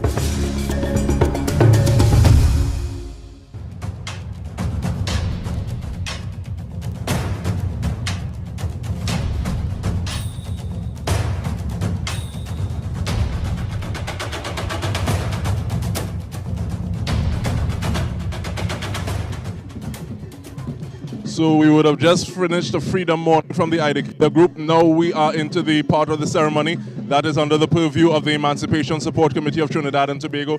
If you look behind Ayinka and myself on the raised platform, you would actually see Shabaka Kambon. But we have also seen ministers coming into play. Correct. Dignitaries are filing in. And of course, on the head of our diplomatic corps here as well, Dr. Emery Brown, Minister of Communication, of course, Tourism, and a few other ministries are well represented as we get ready to celebrate our Emancipation holiday this morning with royalty. And definitely we're doing it against the audio backdrop of the drummers from the Asantehini's retinue he is a part of that. We're waiting on him as well. Really looking forward to the conversation, some of the things that are spoken about at this point in time. And it'll be nice to see some of what they think before we actually get into the perspectives. session. Absolutely, because I mean we have so much heritage that we are proud of and so rich and so proudly share, but now to get the perspective of the originators almost, it's going to be an interesting conversation to say the least. Definitely, especially since in 2019 Ghana had the year of return, where they were inviting members of the diaspora to return to Ghana to create those links, seek actively and consciously seeking that engagement. And I think we're also getting near to the end of the decade for individuals of African ancestry, so because that ends in 2024. But we are here right now in the present moment at the Treasury building where the Emancipation Proclamation was read. And we read so much significance, so potent in its general existence, now given new life with the presence of royalty. And one of the things that we would have spoken about, and Dara Healy said that, okay, well, there was libation poured to set the mood, set the energy right for Freedom Morning come. And when they did that, under a full moon, and that moon was really full just over the water, there was also this fish that jumped, and the symbolic impact, importance of that is not to be understated. So I think it's energy all around. Of course, with the reception of the offering, being blessed almost with the presence of the fish, this morning the grandeur is unprecedented. Now, what's an interesting part of the celebrations usually is, of course, the audience. And we are seeing persons who have been who have traveled from as far, at least confirmed from Canada, to come witness this instance this morning. And the crowds are growing. The stilt walkers are coming out. Everybody's in their garb. And of course, the drumming is going to continue to raise the energy and continue to help with the celebrations as they continue all the way through the march to the Queen's Park Savannah, that is. And then again, as they were telling us, tonight, with the second part of things. I love it. And it's really, right now, is an exercise of will to not be carried a little bit by the drumming. But even speaking of the visitor from Canada, I think at least one person, they would not just have started their morning here, but at the All Stars Panyard, because there was the homage to the ancestors, which would have taken place earlier this morning, even before the Freedom Morning come play that took place. So many ways that we actually are able to partake, and I hope that the newness of royalty gives us even more ways to do so. We look forward to the dialogues and the speeches that will happen that will give us a little bit more insight as to what we can do differently, what we will do differently, and just to continue that celebration and that pride that we carry this morning. And I like, in terms of continuing that level of pride, one of the things that individuals talk about sometimes is that, okay, well, Emancipation Day has come and gone, what do we do next? And hopefully the conversation starts to address that a little more in terms of how do we continue with that sense of pride, because we are who we are, and that doesn't change. So to be able to be our authentic selves kind of throughout the year, be it dress, be it garb, be it the way that we think about certain things, things that we focus on. We dance, much like they're doing behind us right now. I would love to see much more of this. Of course, the viewers at home are being treated to it as much as we kind of narrate the situation. But we will continue to bring these sights and sounds as there's so much texture to today that I'm thrilled to be a part of. Spectators are getting in on the action too, even though they don't know the choreography. But it's going to be a beautiful morning. So I think we are getting ready for it and just looking to see what is happening. Because I want to turn too. I find I'm missing out.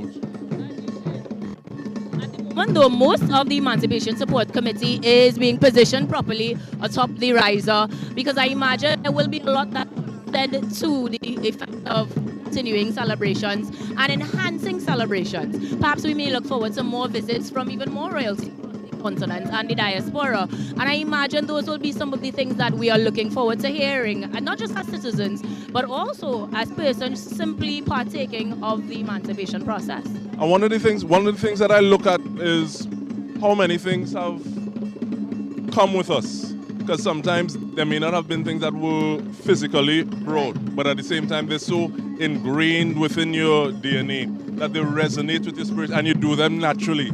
That's like never having met a family member. Right. And then somebody say, you know, you hold your head just like them. or you do that just like that. And even looking at the battery of drums that I use, this is something that is very interesting to me as well. The movements, the way that the dancers are articulating their steps, holding their lines. I think it's something that is really, really eye-opening and beautiful to see. And even the way we deal with an acceptance of forms and what it is we look at as normative in our society. You're seeing this and I'm taken aback by how easily they're moving in familiarity. I have never seen this choreography, but not even on being silly. I am absolutely sure I could think of a few people who could execute it. Simply from that familiarity. And speaking of passion, I looked at the fact that, yes, at times they are on the red carpet that has been rolled out for the Tahini and his retinue, but they've all taken off their footwear. And Baba Green, not necessarily the nicest thing on feet. And it's no longer 6 o'clock in the morning. So that level of passion comes into play, and really is something that we're looking at. Of course, we have a colloquial, I want to say, representation with our Moko is out in full flight. And the beauty and splendor of Trinbago is out for all to see. And even looking at origin stories of the Moko Jambi and say, okay, well, yes, they would have walked on those stilts across the ocean. So we're really looking forward to them. Not that you need any stilts, but wear in mind to keep up. We are going to make sure that we take it all in, because it would seem as if they're getting ready to begin the actual formalities of this morning.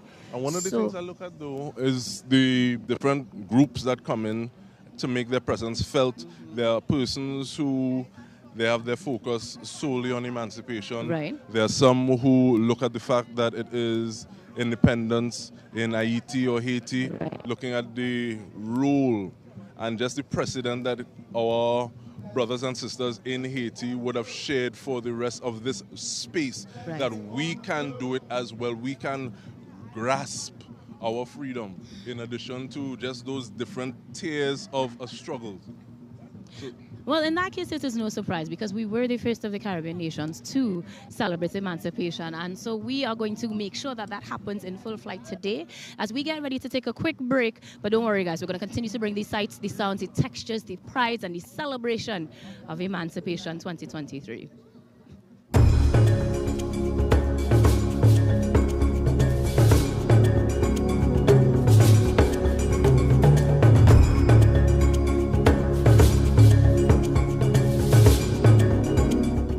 Transatlantic slave trade, history's biggest forced migration scheme ever.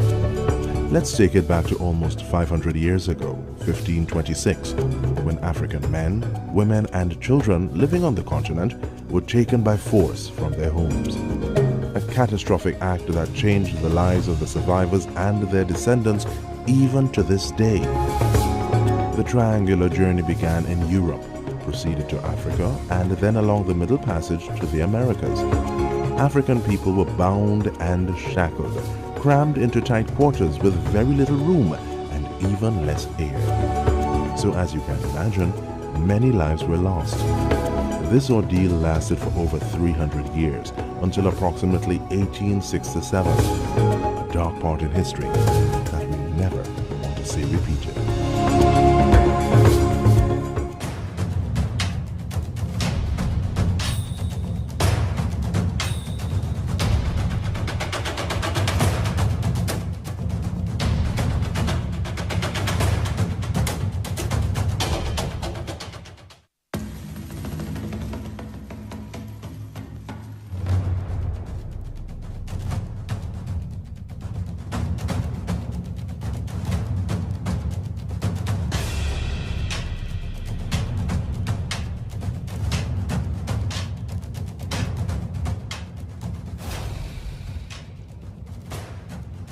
So we are here and we are looking at what is taking place. Before you say the start, we see the executive director, Zakia Uzoma Wadada, next to director of the Crossroads Foundation, Shabaka Kambon.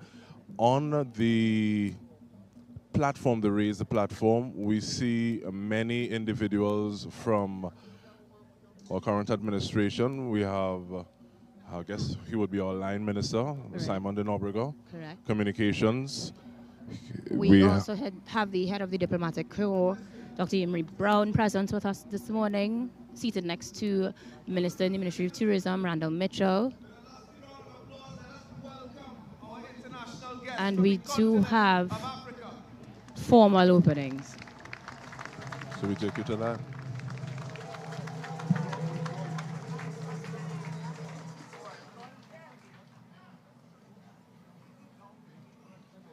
Ghana, the nation of the Black Star.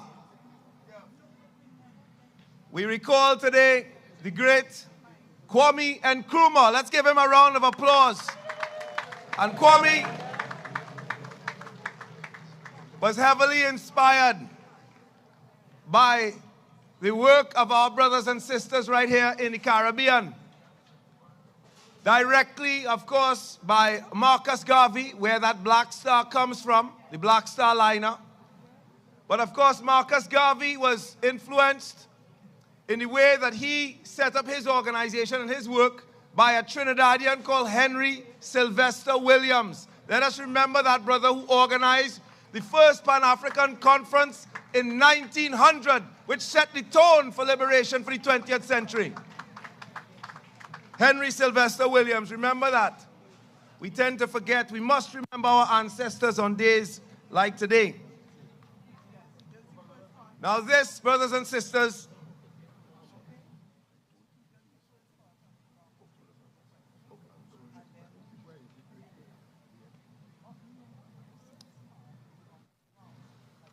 this, brothers and sisters, is the 185th anniversary of the end of chattel slavery.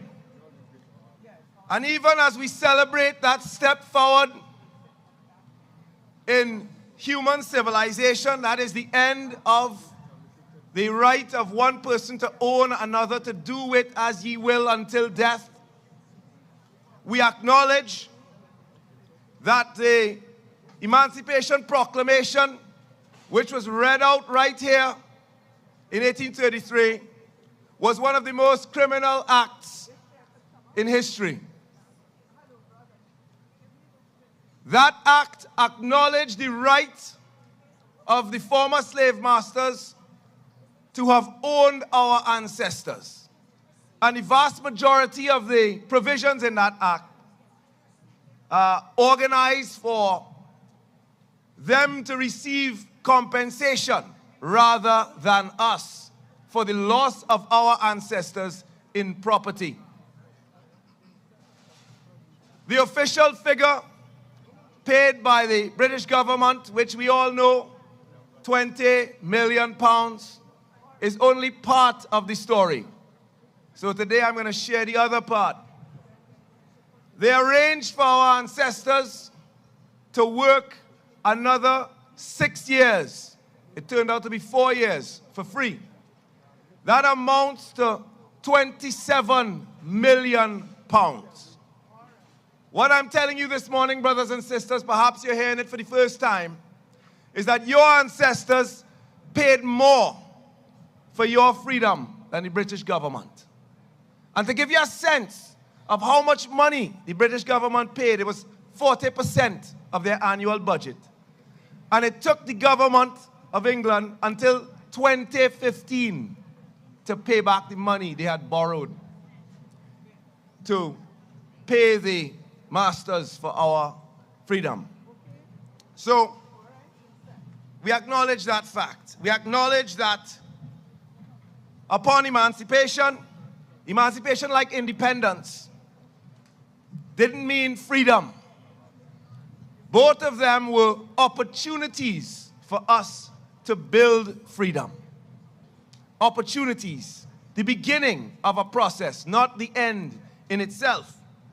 Because at emancipation, the powers that be enacted laws, policies, and institutions that incarcerated, deported, indebted, brainwashed, and generally extended the subordination of Africans under white supremacist rule into the foreseeable future. That is the reality of our emancipation. But today, brothers and sisters, we exist at an extraordinary historical moment. You know, Dr. Martin Luther King used to say that the arc of history is long, but it bends towards justice. And finally, 185 years after emancipation, we could say that the moral consensus around the world is now that we deserve reparations. The moral consensus around the world, and I'll tell you that my father did not believe that we would arrive at this moment in our lifetime, but we have. At the end of last year, the first European leader, Mark Rutte of the Netherlands, came forward and apologized. The first one to apologize. It's the beginning. In January, the Anglican Church acknowledged, in its own words, its shameful links and pledged £100 million. In February, the Trevelyan family, one of the great beneficiaries of enslavement, 104 members of that family signed a note of apology to the people of Grenada, where they owned 6 plantations and 1,000 of our ancestors at emancipation. And 7 of them, including their most prominent family member, the BBC journalist Laura Trevelyan, traveled to Grenada to publicly apologize to the people of Grenada. And Laura Trevelyan took £100,000 out of her own pocket and gave it to the University of the West Indies to pursue development research for the people of the Eastern Caribbean, which is impacted today, which they acknowledge is impacted today by the disgraceful actions of their ancestors. In March, the Catholic Church repudiated the doctrine of discovery. That is the legal and moral framework contained in a series of papal decrees called bulls, from Dum Diversas in 1452 to Inter Caetera in 1493. And let me tell you how significant that is. Those bulls contain the instructions, the guideline, the outline for the actions of the colonizers, what we call the discoverers. We think of Christopher Columbus and his actions as the actions of the individual and those he brought with him on his ship, but no. Theirs were specific actions that were called for in decrees made by the Pope in the Vatican in that period, in those bulls, which the Vatican has now repudiated. All those institutions, churches, corporations, states, etc., that are now coming forward to apologize, to acknowledge, and to pay reparations, let us give them a round of applause.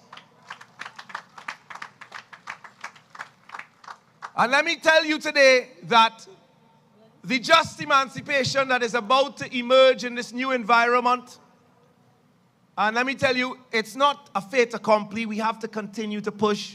It's not finished yet. We still have work to do. But that just emancipation was something that our ancestors envisioned and articulated. Today, let me introduce you, while we wait, to a brother called, his slave name was John Stewart. His African name was Otoba Kuguano. And he belonged to an organization called the Sons of Africa. And that organization was the first abolitionist society in Europe. Started in England, started 1 year before the famous Society for the Gradual Abolition of the Slave Trade, which we associate with William Wilberforce and so on.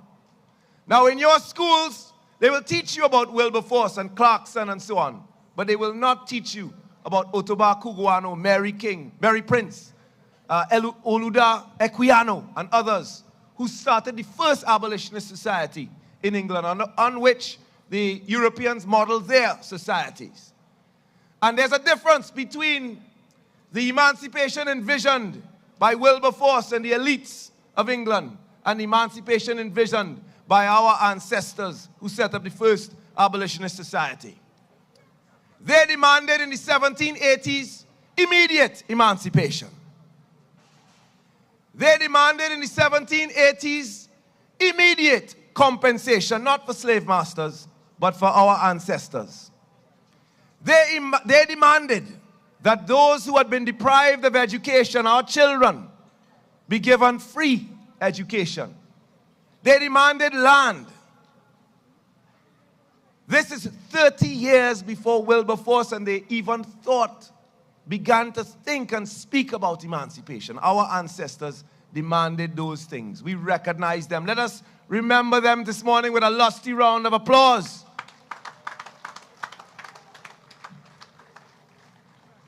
And brothers and sisters, on that note, Cugoano said of slavery that it was a crime of the first magnitude. Indeed, an abominable crime. One in which they stole a person from themselves, the worst form of robbery. And he said of the slave masters that they are the greatest villains in the world.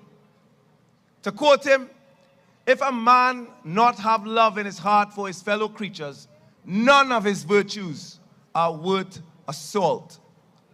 Yet, brothers and sisters, I will allude today that all around us in Trinidad and Tobago, whether you are in the north or in the central or in the south of this country, the people that we honor and celebrate in our public spaces are not those who fought for our freedom, but those who perpetuated the great crimes of colonialism, genocide, slavery, indentureship, and what followed after emancipation was actually apartheid, separateness and unequalness, deliberate attempts to maintain the status quo. The celebrities, the icons of those great crimes are the people celebrated all around us. Which one of these streets here is Picton Street? Which square is named after Ralph Woodford? Where is Abercrombie Street? Abercrombie and Picton came to the Caribbean to put down the wars of emancipation that our ancestors were waging from Grenada to Haiti. That was their mission, to keep us in slavery. We honor them on streets today. Disgracefully, the country that sent us, Picton, the country of Wales, they have decided that he is no longer worthy of honor because of the crimes he committed in Trinidad. They've removed his statues, removed his portrait from rooms that honor the heroes of Wales for the crimes he committed in Trinidad. And they did this as a gift to us for emancipation last year. A year has passed, and we still have over 10 monuments to that vicious criminal, Governor Thomas Picton. But today I'm going to share with you the name of one of our heroes. I'm going to ask you a question first, and I want the authorities around to pay attention to this one. Can anybody in this audience name for me, and this is a real challenge, the man that set up the first desegregated school and desegregated church in this country? And here's the addendum to that question. What kind of country would erase the history of the person who sets up the first desegregated school and desegregated church? The person with the vision for a future where Trinidad, where every creed and race would find its equal place. That is our motto. The man who worked to give us that vision has been erased from history. His name, brothers and sisters, is Father Francis de Ridder. Remember it. Let's say it together. Francis de Ridder. We're going to teach ourselves the history they don't want to teach us. His name was Father Francis de Ridder. Let me hear it. Francis de Ridder. And he organized that first school and church on Park Street, where Rosary Boys and Rosary Churches today is the site of the first desegregated school and church in this country. That man, that great, the first black Catholic priest in this country, was persecuted to death. He died at 33 years old, tortured by the powers that be in Trinidad and Tobago, led by a man called Ralph Woodford.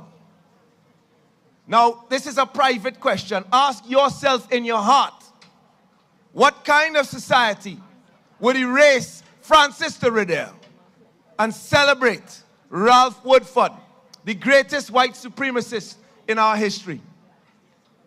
And when you answer that question, you'll understand the kind of journey that we still have to go forward if we are to really achieve justice and equality in this society. Because, of course, Woodford doesn't just have the square, the street, the cafe. In the Anglican Cathedral, he has a life-size monument. In the Catholic Cathedral, you go up, you go into the cathedral down at the end of the promenade, walk to the altar, and then turn to your left and look up above the door. And you'll see a monument that speaks to his great virtues. What are the virtues of Governor Woodford? He was considered a racist by his own peers at a time when it was okay to own people. He was so racist that he felt that cemeteries needed to be segregated because even in death, blacks and whites could not exist in the same space. They had to be segregated. Of course, the churches, the schools, the transport between Port of Spain and San Fernando, everything was segregated under Woodford. He called on Trinidadians, white Trinidadians, to be exceedingly harsh to people of color. And during his regime, people of color were known to be beaten in the streets of Port of Spain. There's an incident for our native brothers and sisters of a priest called Father Carrillo in central Trinidad, who ran a mission like the one in Arima. And that priest was debauching all the women in the mission, like what happened in Arima. And that is a story for the indigenous people to tell.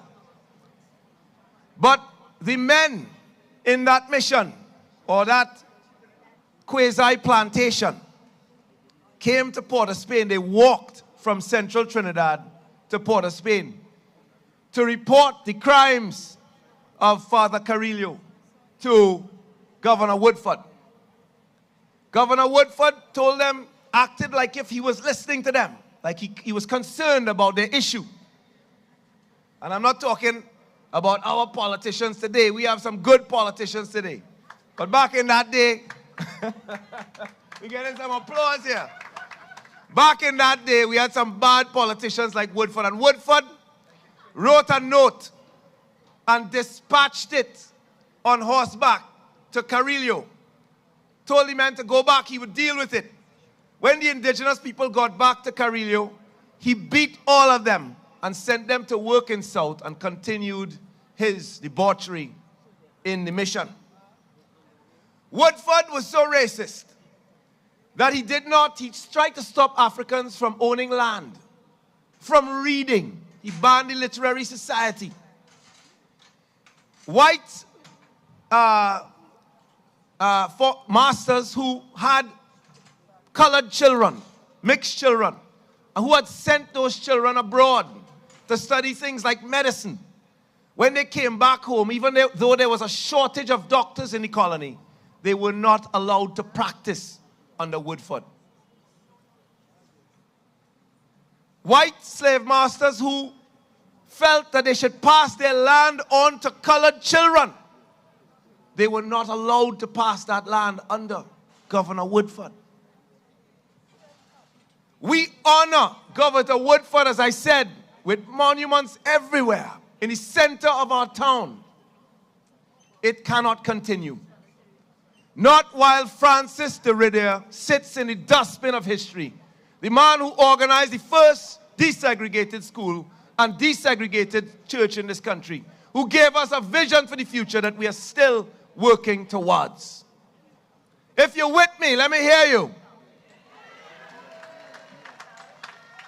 Emancipation is unfinished business, brothers and sisters.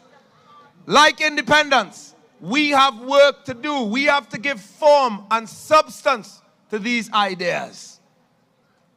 We have to work together to do those things.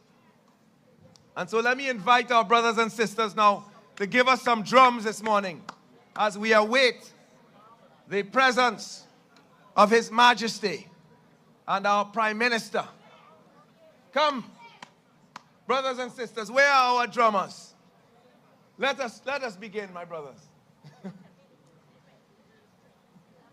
We're building a bridge back to Africa through Ghana today, brothers and sisters.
Let us welcome Dr. the Honorable Keith Rowley, Prime Minister of the Republic of Trinidad and Tobago, and Mrs. Rowley.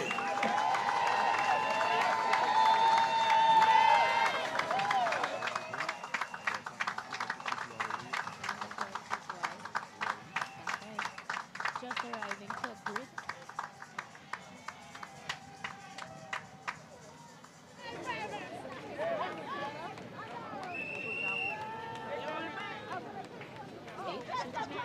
So in addition to our line minister, Minister of Tourism, head of the diplomatic corps, we also have the Minister of Youth. Energy and Energy Industries.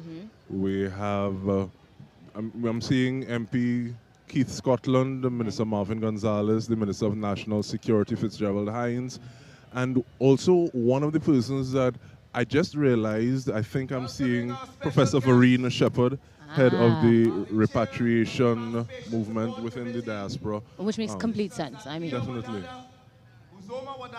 Yes. And so, Brother Kafra And Kambon. if I say it's Both of them only connected to the 1970s. understatement. Which is interesting. A lot of the patients have come out even though the sun is hotter. I thought that this morning we'd have seen a bigger turnout because, you know, the sun wasn't out in all its glory just yet. But as the sun has come out, so has the patrons. We also have a lot of performers, which is to be expected. After all, it is a celebration. Definitely. So But in addition to multiple supporters, we chorus. also have people who are driving the point home that there are things that serious issues that we also need to keep in focus. Right. We have members of Vulgar Fraction, led by Robert Young, I believe, who is no stranger to movements. I think his father is also a trade unionist, Right. T. Wu, one of the founders, the mighty Joe Young. And we walking around with a sign that I will check out at some point or the other. He had two asking for Two signs. Which makes sense because you have a captive audience and you have an audience that is receptive to not just the celebrations of emancipations, but the revolts that many feel are still necessary therein. Definitely, and it's interesting that continua in terms of the struggle continue, and some people say it is. And some people think that it is a process because when you call it a struggle, you're not sure what the outcome would be, as opposed to these are the incremental steps that Right. we need To make to achieve in that order end. to articulate that level of freedom that we want. And at the moment, as much as we are having this conversations are being had with the Prime Minister upon his arrival, that is, not just in terms of many ministers, but the delegation also from our royal dignitaries, giving us a little bit of a welcome of sorts as he is now seated. And even, and I'm glad that you raised the point of him being seated. One of the beautiful things about the area that we're at this point in time, things are functional, yet there's beauty within the functionality of it. If you look at those chairs that the Prime Minister and his wife are sitting on, sure the Asintahini will be sitting on when he arrives. Right. That's not just a chair. Nah. You don't just go in your random place and get an item like that. Not at all. Ornate, handcrafted seats depicting what seems to be scenes of nature, but certainly trees, parts of which are detailed into animals. And I'm sure there is a story behind it, some sort of detail. There is usually That a is relevant. narrative in the story behind.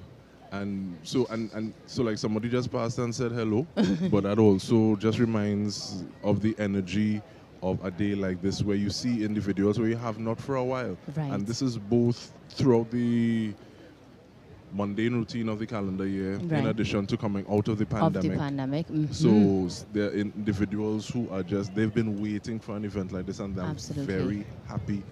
We also have to consider that there are many persons who are happening upon it, so to speak, because we are in the July-August vacation time, and I know for a fact that there were quite a few flights coming in between yesterday and today, many of whom were, yes, specifically here for these celebrations, but also who are on their own vacation and simply seeing all of the commotion and joining in. You can always tell a tourist, and there are many, many, many here with us taking in today's happenings. So And I by anticipate that we get the chance to talk to them, they would tell us a bit of their perspective of what is happening this morning. Definitely something to look forward to, and it's interesting how people come to something, because there are many ways to arrive at the same point. Some people do it by happenstance, some by accident, some have been walking this journey for much longer. And with regard to that level of consistency, we also once again acknowledge the work of the Emancipation Support Committee that has been toiling in this field to bring us over. Because Kwame Ture, he talks about the fact that it is not the role of the conscious person to make the unconscious person conscious, but at the same time, it is the role of the conscious person to make the unconscious person aware, that That's they're right. not conscious. That's right. So then what you do with that information, and I guess that goes to the same, It's up to you. lead a horse to water. But you can't make it drink. And speaking of the attendees, I noticed that we have multiple generations here as well, which is always beautiful to see. Generally, younger persons are oftentimes brought by, grandma, auntie. And so we have toddlers here this morning trotting about, and I wonder if they will be joining us on the actual month. Not just even toddlers, but talk about the experience that you just had with somebody who was just a bit shorter than you. A little bit shorter than me, he said, on his stilts. But no surprise there, because again, the ability to display our culture and partake of things that we know innately are of our African ancestry is something I expect to see in Grandeur this morning. So our two little stilt walking friends told us, we're walking all the way to the savannah. And they were probably she was about 6 feet tall, wasn't she? Because she was a little, no, she was taller. Because you had to look up. I'm 5'16", yeah, and 5'16". my eyes not used to going that direction. I was looking up at her. What was also interesting, even looking at the conversation between Stiltwater, who is a little more seasoned, it's a higher person, is larger, and she was saying like, "Hello, Moko Jamli." It's almost as though I'm part of that fraternity, so we have to greet each other. All right. Yeah, man. So all the tall people, the alliance. Meanwhile, I have put on my flats because we are getting ready after this, of course, to take it to the streets. Now, the procession usually takes us, as we like to say, behind the bridge. So that means that we more than likely will go up Piccadilly, but we do want to confirm the route for those of you who want to join in on that action later. But at the moment, we are still situated at the Treasury Building, the site in which the Emancipation Proclamation was signed, and now getting ready for the arrival of our royal guests. Now, while this is happening, our Prime Minister and his wife seem to be simply looking at the crowd to say, hey, look, this one and that one, as we Trinbagonians and so do from our corner houses, so to speak. And I anticipate that they are seeing even more attendees that we have not gotten the chance to chat with just yet, but hopefully will do over the course of this morning. And it's always a beauty to see who are some of the people that come in. So like I'm seeing the CEO of Tourism Trinidad Limited, and just being able, and sometimes, these are people who put Trinidad and Tobago to the forefront, because many times we need to acknowledge the things about ourselves that make us ourselves. Like looking at those stilt walkers, they're so young, but they are growing up with knowledge of how to walk on stilts. Yes, that is one, but there's also a level of cultural confidence within themselves that has been ingrained. Absolutely. Even within their presence here today, we know that there is a lot of context they've been given, however granular, nonetheless expressed to them to make sure that they understand the significance and the importance of their presence and representation here. I anticipate, and I have to use the word anticipate because it is the only way to describe what I feel. And we're seeing outriders, so we're getting ready for another arrival. But yes, we anticipate the arrival of flashing lights before that red carpet. Mm-hmm. And they have stopped at the red carpet, which does indicate that exactly what we are assuming is unfurling. Security detail has exited, and so we are about to witness. So the Royal King. Brothers and sisters. And now they stand for his arrival. All the way from West Africa, Ghana. Let us welcome our special guest for Emancipation 2023, His Majesty Otumfo Osei Tutu II, the Asantehene, King of the Ashanti Kingdom.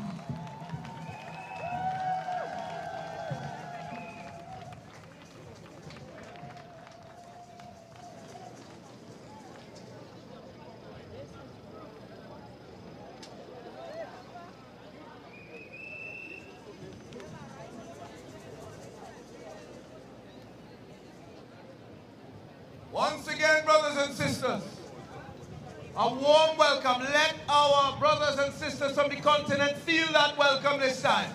With our voices, with our hands, let us welcome His Majesty. Yes, and as you can hear from that, Yes, Antahini is here. King Otumfo. And our Prime Minister is receiving his and his entourage as they ascend the riser. The energy is palpable, and you can hear. I mean, because we like fanfare and we like these sorts of things, but at the same time, the fact that it's coming from a different space, I think has a different sort of every energy. single phone is out recording and taking pictures at the moment. Generations, regardless, everybody is in awe of what is happening this morning. And especially with regard to the young individuals that we were talking about earlier, if they will be able to say that they were here when history was made.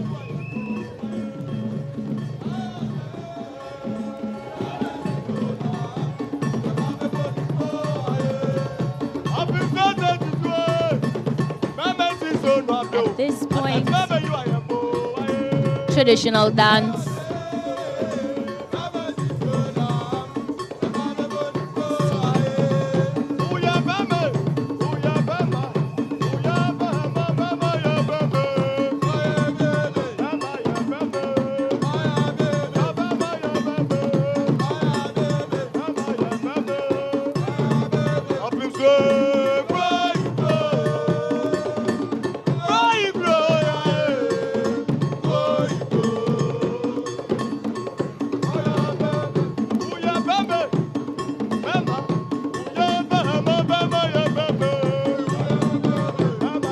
And if you had a question who the Royal King is the one who was being shaded by the umbrella bearer, King Otumfo Sei Tutu II, the Asantahene. And now they will have the moment of reseating and was positioning themselves on those gorgeous chairs that we were describing earlier. Not before acknowledging the presence of some of our ministers.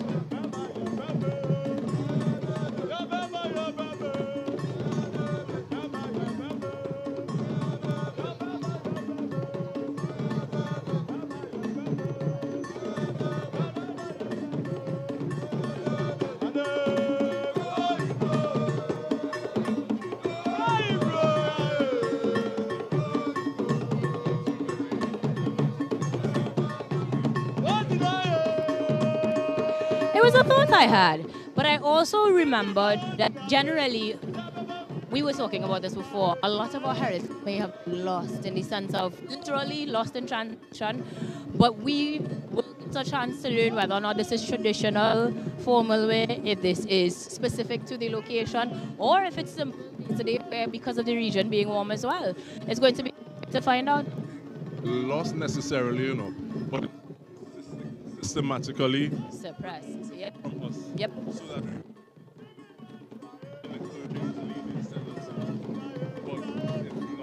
it's not as normalized as it would have been. All right. Can you imagine now that it has happened, though? Now that it has been witnessed and shared with us directly from the source, what this could mean for the next bouts of celebrations, the attire, the regality of it all, because you cannot dispute how majestic and how incredulous they look. I'm looking forward to see a whole new crop of dashikis and traditional wear next Emancipation celebration. Unmatched.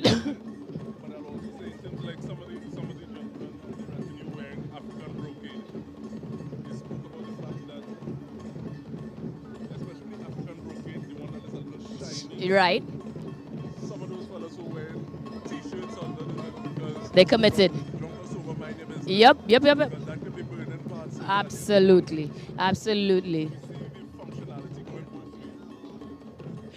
I love that we continue with celebrations of dance and, of course, drumming. After which we should have a few speeches specifically from, of course, the Ashanti himself, as well as our Prime Minister. I know we have the Prime Minister, the Minister Randall Shepherd, will be speaking.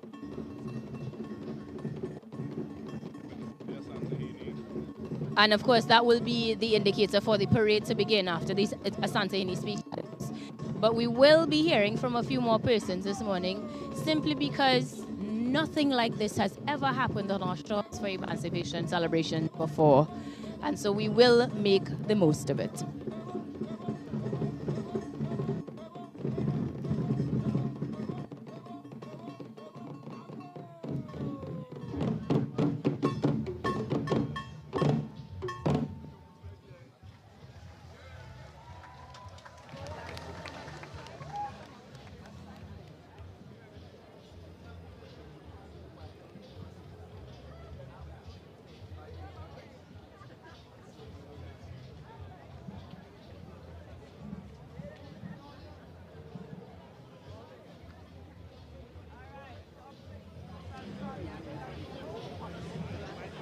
Brothers and sisters, we invite Elder Ikino Moyo to commence proceedings this morning with the libation.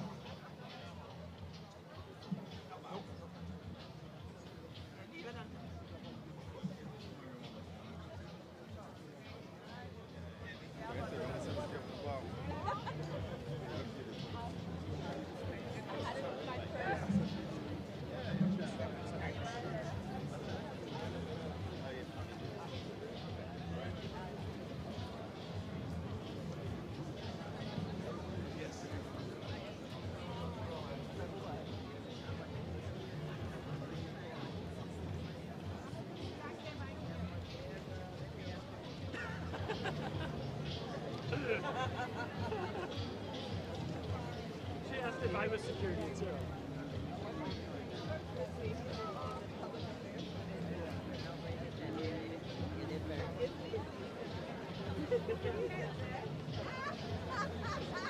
I'm not built for this climate. Akwaba.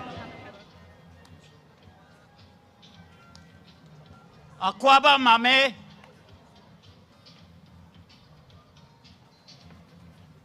Akwaba Ija.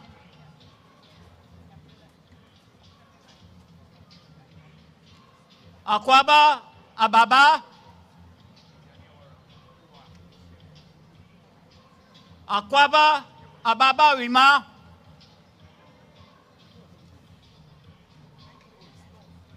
Yema Oha Akwaba, the community of Trinidad and Tobago welcome His Royal Majesty King Utumfu Osei Tutu II, the Asante, and his entourage.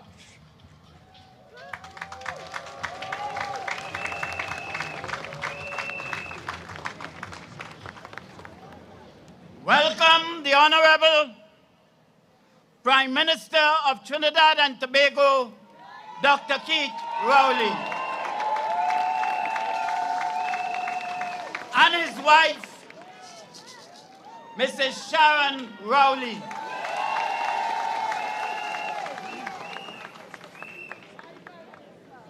Welcome to Senator, the Honorable Randall Mitchell, Minister of Tourism, Culture and the Arts. Welcome to all members of the Cabinet of the Republic of Trinidad and Tobago.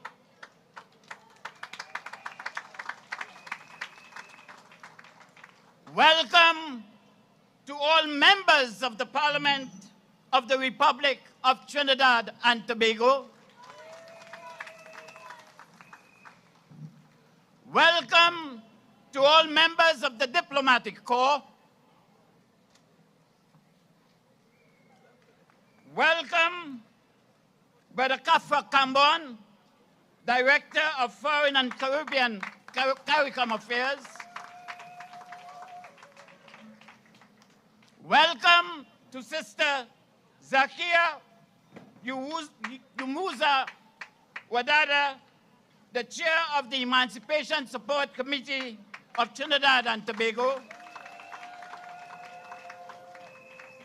and all other directors of the Emancipation Support Committee. Welcome all elders of religion, all leaders of social and community organizations. Welcome all fathers. Welcome all mothers. Welcome all brothers and sisters. Welcome to my children.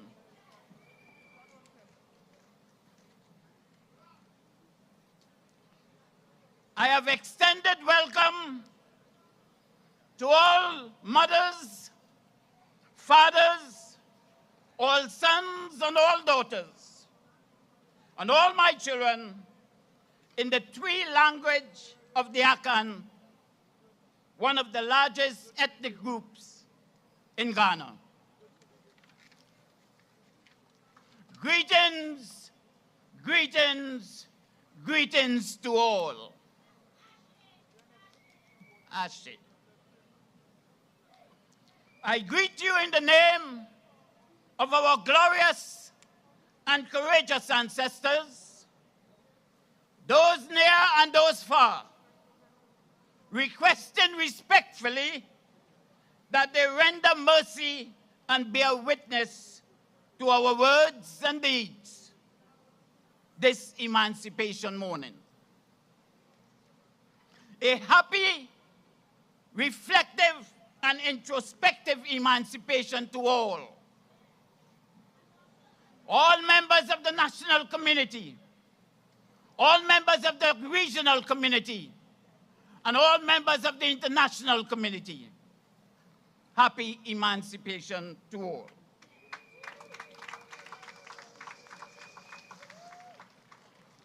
This morning, we are here at this historic site to begin Kambule, the March of Freedom 2023.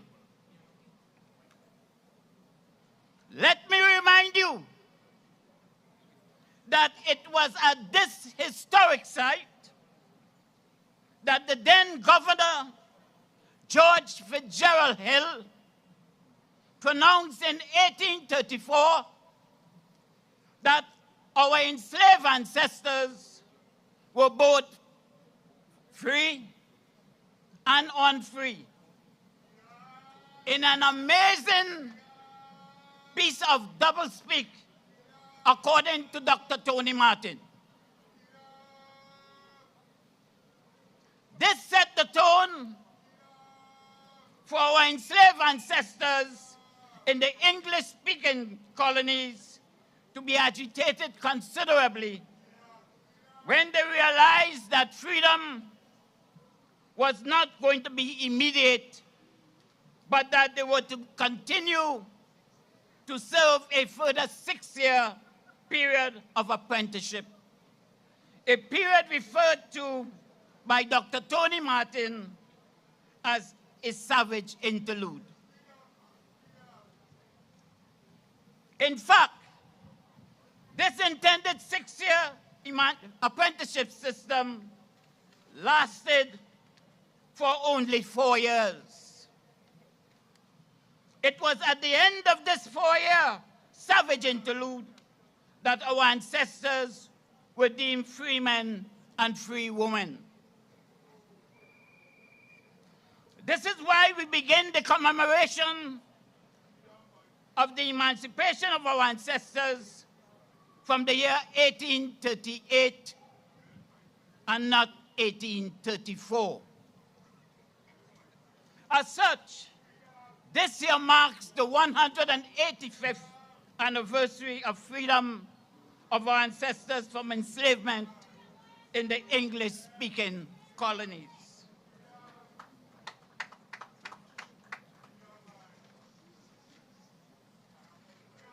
Undoubtedly, our existence as an African people did not begin in enslavement. So we are here in remembrance of all our ancestors who, according to Professor James Small, left us a legacy of great civilization, a body of literature, both written and oral, as well as the great institutions of philosophy, science, and religion in Kemet, now known as Egypt, Nubia, Ethiopia, West Africa, an area where our Royal Majesty and his ensemble came from. Zimbabwe and South Africa, just to name a few. In addition, we are here to remember and pay our respects and appreciation to our ancestors who survived the disruption of their communities and the rupturing of their lifeline on the African continent. Further, we remember those who suffered and those who survived the horror of the Middle Passage, and all those who survived the indignities and injustices experienced under chattel enslavement in the Americas. Therefore, we remember their strength, their courage, and their resilience in staying the course that was traumatic and humiliating, but survive so that their sons and daughters can live in a world they are helping to reshape amidst the many challenges. Today, we also show our gratitude to the multitudes who, despite their enslavement and their consequential psychological pains, gave humanity many discoveries, inventions that aid in the further enhancement and development of human civilization.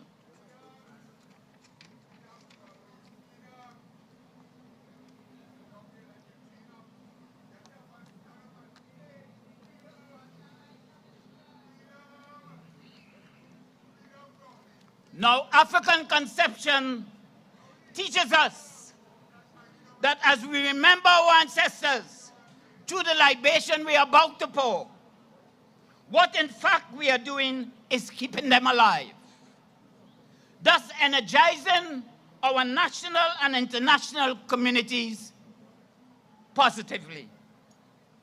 The libation energizes the ancestors, and they in turn energize us, since they are responsible for the gifts and the talents and the achievements of our people.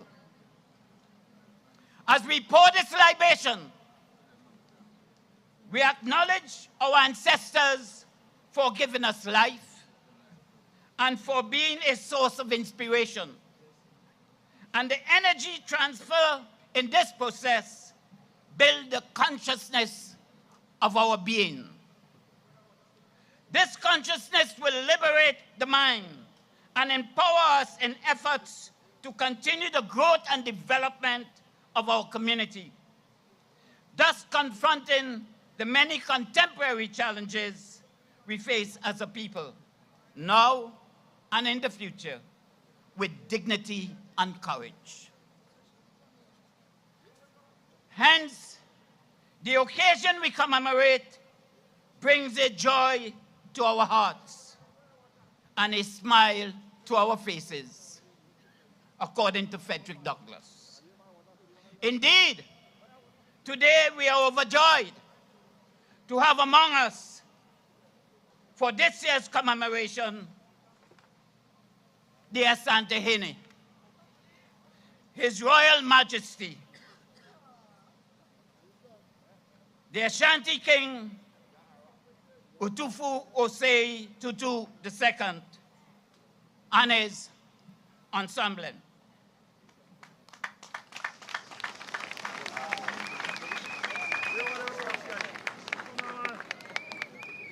The Asante Hene has come from one of the many doors of no return along the west coast of Africa.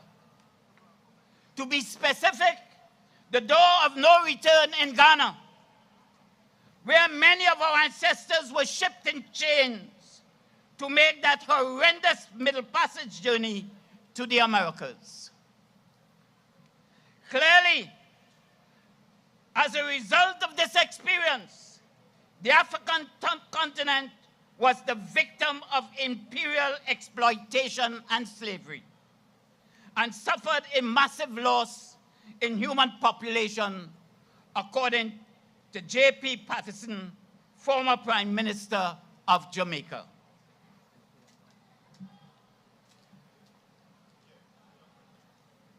P.J. Patterson further implores us to be aware of those who would like to place the guilt of the crime of enslavement on the shoulders of the victim. And we must be careful of that. Nonetheless, the efforts of our ancestors have lit the pathways for those of us who have since come into this world and continue to be a light to our contemporary efforts, as well as to give hope towards a brighter future. It is for this reason that we begin this Cambule with the understanding that we need to commune with our ancestors by pouring this libation in their honor. I now ask the linguists of the Asante Hene to come forward to pour a libation in honor and tribute of our ancestors.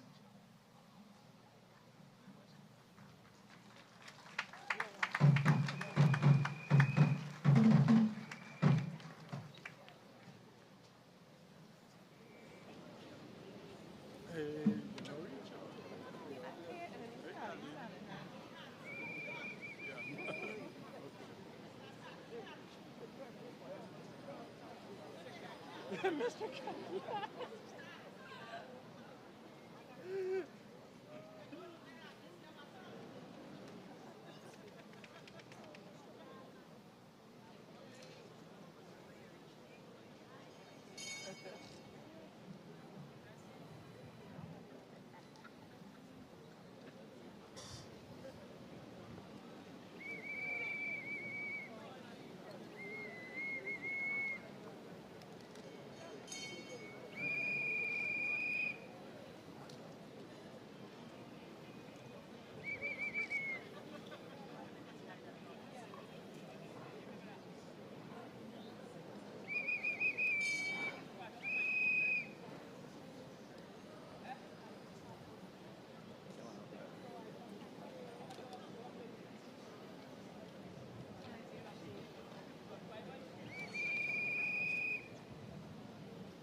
Everybody, peace and love.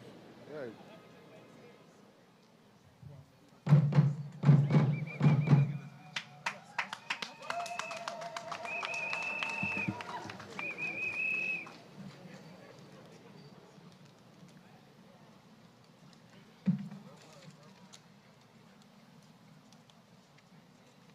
Thanks. Yeah. Push it up. Yeah.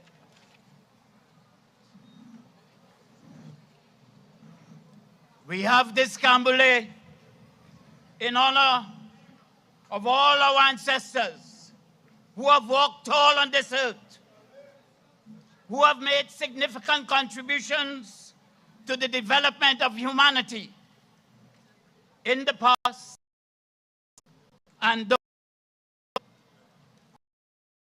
we now stand. As such, we invoke just a few this Emancipation morning. We call on Hemotep,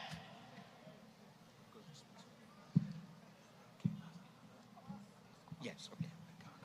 Shenafu,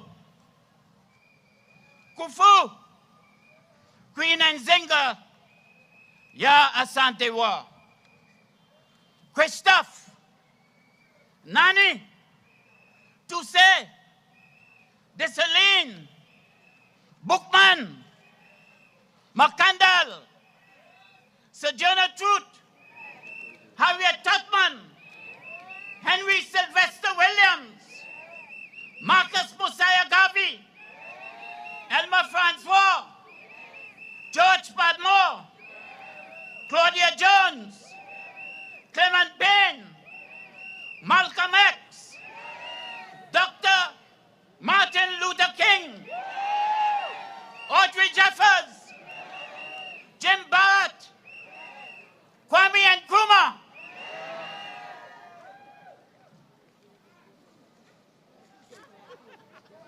Tuba Uriah Buzz Butler, Dr. Eric Williams, Sheikh Anta Diop,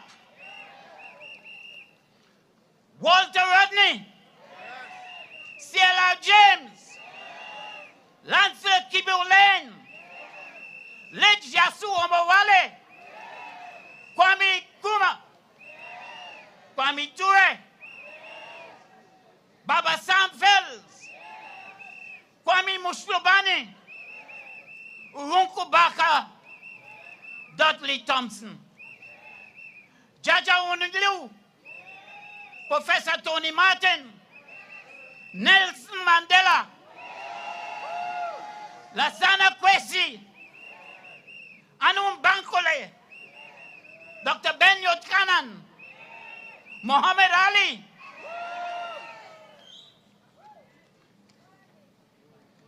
Patrick Manning, McCandle Daga, Tracy Wilson, John Cupid, Winnie Mandela, Baba Irene Fulami, Leroy Clark, Brother Resistance, Lutula Masemba, and Ifoma Soinka. As we sing and dance through the streets of Port of Spain, let their spirit dance according to Dr. David Michael Rudder. Ashe. Meda Wua Ase. It means I thank you.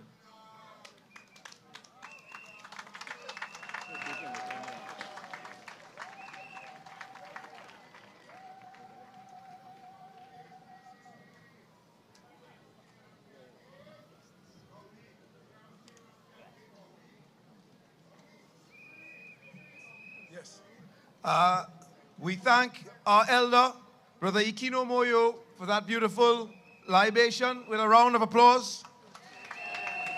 And now we welcome to the podium the chair of the Emancipation Support Committee, someone who has sacrificed and worked very hard to make this beautiful occasion such a special one, Sister Zakia Uzoma Wadada.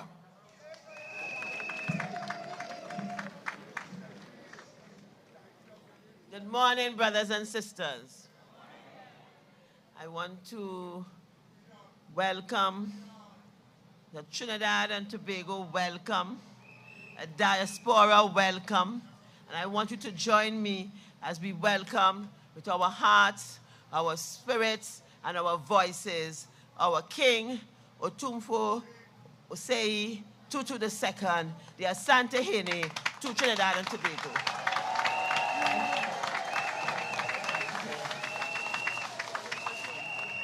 Said a special good morning to our Prime Minister of Trinidad and Tobago, Dr. Rowley, Keith Rowley. Yes. And Mrs. Rowley, welcome. To our line minister of Tourism, Culture and the Arts, the Honorable Randall Mitchell. Welcome, Minister. And to all the other ministers who are here with us, all our special guests, all the chiefs, the entire entourage, the dancers, the drummers, all of those who have come here to celebrate this 185th anniversary of emancipation in Trinidad and Tobago. And when I look upon you, you always make me want to sing. And my voice is saying, oh Lord, what the freedom morning come. What we say? Amber Tyler. Yes, the freedom morning come. Oh, freedom morning come. Tyler. That's how our ancestors would have felt many, many years ago. And it is that inspired this play that we call Freedom Morning Come every year. You all know I'm not a good singer, so forget that part. Right? But I just want to say welcome. I don't want for a long conversation at this time. I know you've been standing in the sun for a while, but your spirits and your energy are so powerful. And I thank you this morning for being your beautiful selves, your regal selves, your powerful selves, because you can feel the energy. And that's what is most beautiful about Emancipation Morning. And with our diaspora energy, and this energy that we are also feeling from the continent, I know that we know who we are this morning. And who are we? Africans. Who are we? Africans. Who are we? Africans. Power to you, my brothers and sisters. Ashi.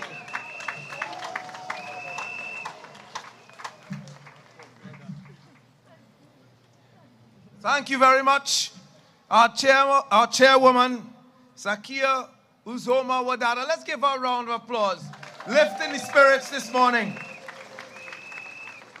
And now I want to bring to the podium Senator the Honorable Randall Mitchell, Minister of Tourism, Culture and the Arts. Let's welcome him with a lusty round of applause.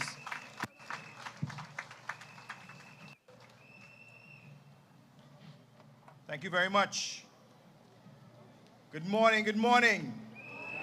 Allow me to recognize Dr. the Honorable Keith Rowley, Prime Minister of the Republic of Trinidad and Tobago, His Royal Majesty Otumfuo Osei Tutu II, the Paramount Chiefs and Chiefs of the Ashanti, His Worship Alderman Joel Martinez, Mayor of Port of Spain, my cabinet colleagues, Dr. Kafra Kambon of the Emancipation Support Committee and Chairman of the Emancipation Support Committee, Ms. Zakia Wadada, members of the media, all present. Ladies and gentlemen, 185 years ago on this day, one of the darkest chapters in our collective past came to an end. The occasion of the emancipation of African enslaved people in the British colonies. Today, as we gather on this auspicious celebration of Emancipation Day, I stand before you as Minister of Tourism, Culture and the Arts with a heart full of gratitude. We commemorate the resilience and strength of our ancestors who fought tirelessly for freedom and dignity. It is a day of remembrance and reflection, a day that holds deep significance in shaping the tapestry of our nation. So today, I too am pleased to welcome His Royal Majesty, who is present with us to share in our celebration of freedom and growth as a people. As the Minister with responsibility for culture, I wish to emphasize the crucial role that our cultural heritage plays in shaping our national identity. Our cultural heritage is the bedrock of our identity. Emancipation Day also provides us with the opportunity to demonstrate our cultural tourism offerings, which has the power to invigorate local communities, boost small businesses, and generate employment opportunities.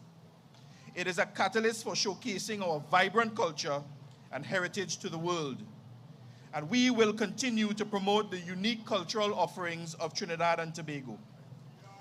In celebrating the 185th anniversary of the emancipation of our ancestors, we must now recognize that freedom is not just about physical bonds that have been broken. It is about fostering an environment that enables all citizens to thrive and to create opportunities for our citizens to achieve our fullest potential. Although today marks the close of this year's Pan-African Festival, the Ministry of Tourism, Culture and the Arts will continue to be a proud supporter of this initiative. We commend the work of the Emancipation Support Committee as you seek to bring this festival to global audiences and invite the world to pay homage to our African identity, history, and legacy. The ministry remains committed to investing in our culture and the cultural development of all our art forms. This festival continues to be a catalyst for the tourism and cultural industries, as well as a platform for African stories to be elevated to prominence, for African artists and entrepreneurs to gain exposure, and for the young to be educated in our history. And what it is, not for the reward of our ancestors. The freedom we have to grow and to build, to achieve and to inspire, the freedom to heal and to hope for a brighter future. May we all continue to live free and to our fullest potential. Happy Emancipation to all Trinidad and Tobago.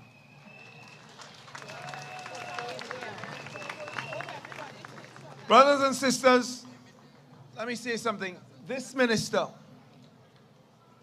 is critical, or was critical, in the celebration in 2023. His ministry, without the cooperation and the efforts of that ministry, we would not be here today. I also want to single out Dr. Amory Brown, Ministry of Foreign Affairs. Let's have him stand as well. Those two ministers, let's give them a solid round of applause. Very, very important. Sitting right next to each other. And now, brothers and sisters, we have a special guest.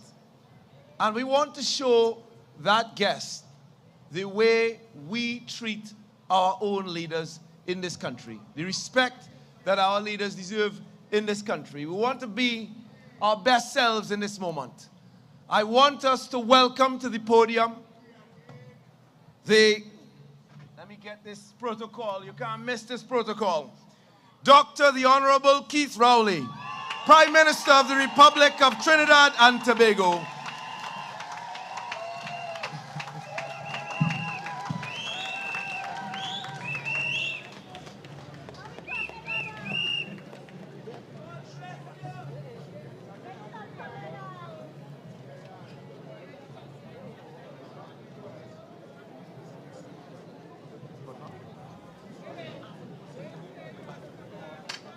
Once again, brothers and sisters.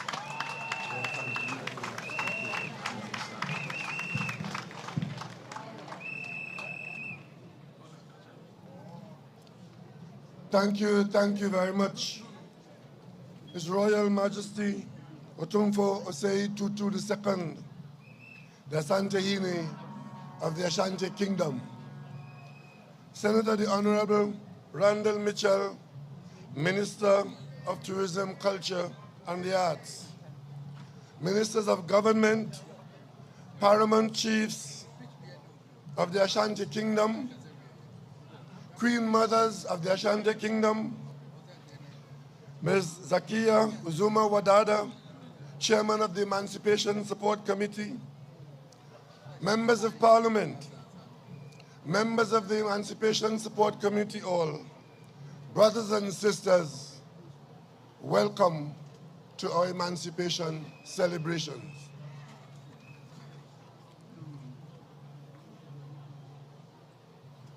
This is a welcome to our long-lost family. I speak of loss because it was a loss, calculated over centuries.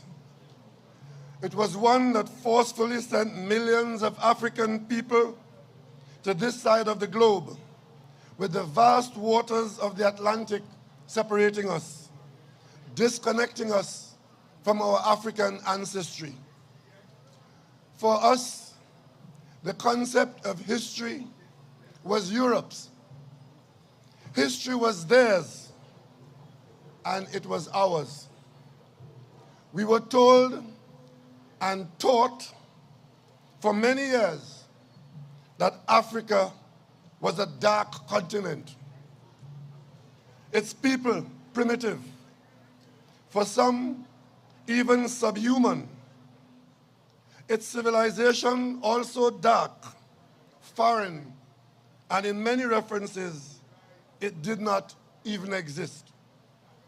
In the eyes of some, even today, the melanin in our skin condemns to derision and discrimination.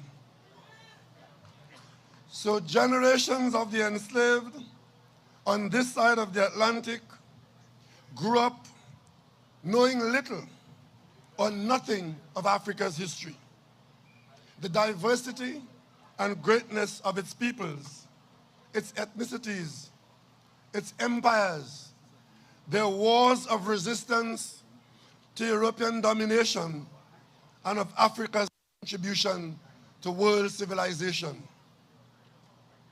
Worst of all, on this side, we never truly enjoyed the genuine bonds of our blood and family relations with Africa.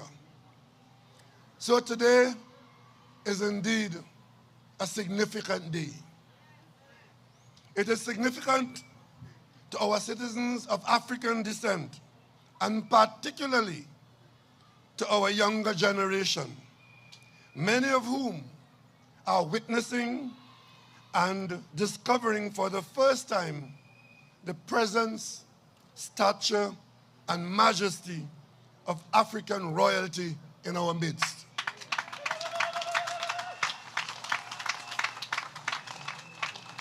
Hopefully, from today, the word there, which implies something foreign, other, or of distant ownership, will be changed, and we will begin to share and embrace every aspect of both our lives as ours. Meaning that on both sides of the Atlantic, African people will see the oneness that we carry within us. Then we will be separated only by the narrowing of the Atlantic Ocean. Your Royal Highness, we in Trinidad and Tobago are indeed appreciative of this visit, and particularly at this time, as we commemorate the emancipation from African enslavement in 1838.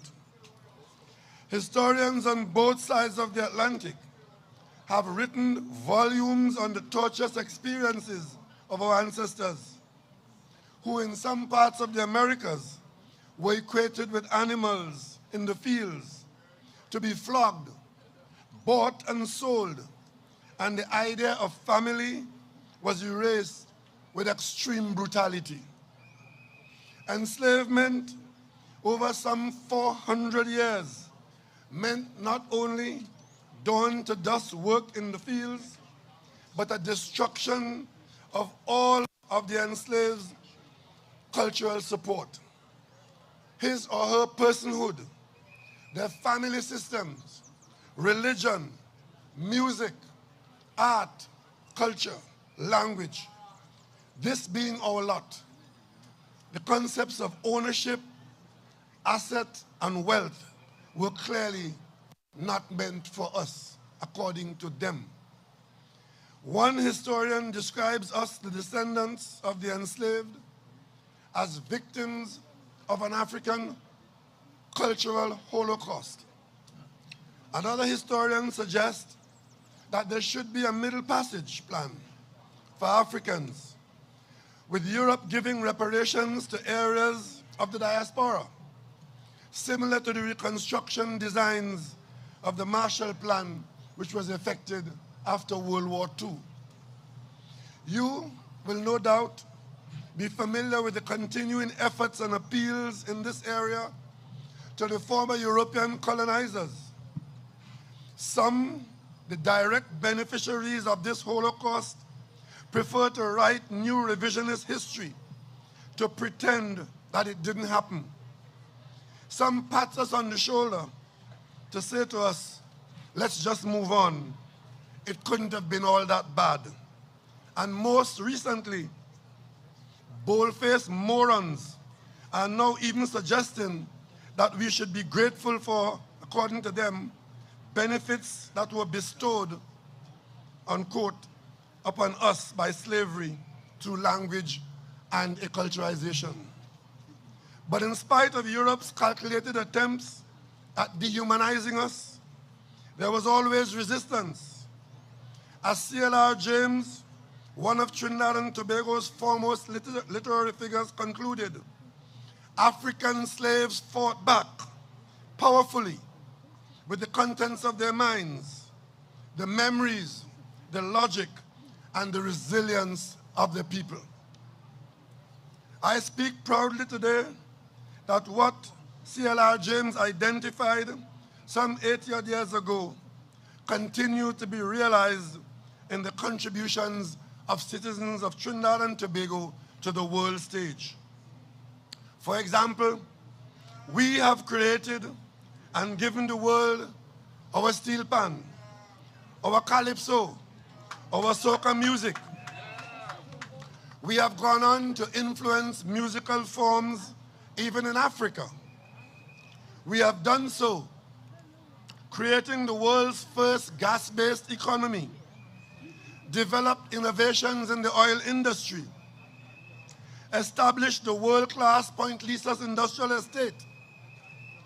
We can cite our achievements in sport, literature, education, and many other fields, with our scholars occupying major positions at many locations around the world. We are also proud that after serving on the United Nations Security Council at an earlier time, this September, our country will assume the presidency of the United Nations General Assembly. We in Trinidad and Tobago have not been that distant to not have observed and pay homage to you, your Royal Majesty.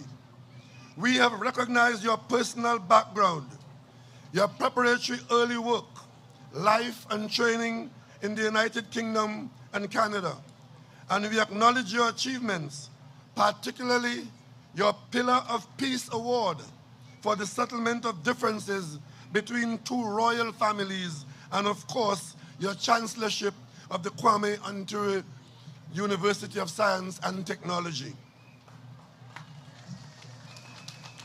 I should note here today that the founding father of Trinidad and Tobago, first Premier and first Prime Minister, Dr. the Honorable Eric Eustace Williams, a colossal figure in the decolonization period of the 1950s and 60s, was a close friend and fellow traveler of your President Kwame Nkrumah. This too can be said of C.L.R. James, who I mentioned earlier, and also George Padmore, another distinguished son of this soil and a guide to Ghana's independence. He was certainly one of the significant figures in the early Pan-African movement in London. We are proud to acknowledge and understand that Padmore's name continues to be treated with its much-deserved respect in Ghana. The existence and featuring of the George Padmore Library in Accra is testimony of our long and trusted bonds. On behalf of the people of Trinidad and Tobago, I had the opportunity to kneel and plant a tree in the yard of that library. I am told that it is glowing gloriously and beautifully.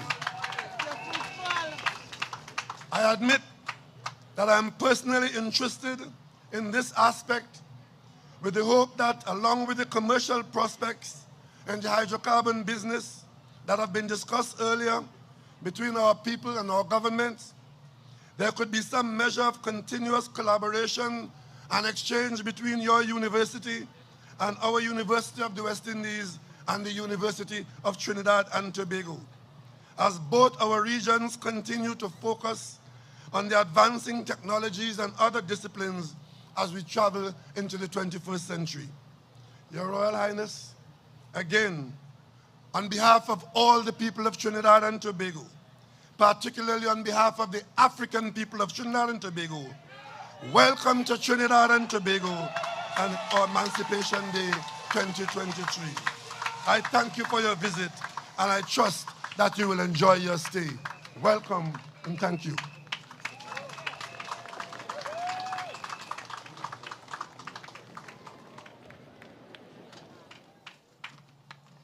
At this very auspicious moment, it is my pleasure, my honor, to invite our royal guest to say just a few words to us, and as I say to you, happy African emancipation.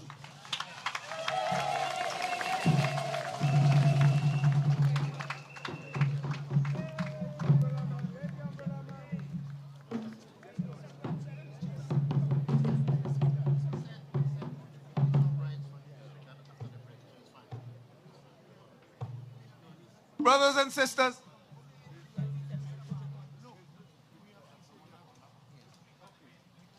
sisters, it has been decided that the king will speak at the savannah.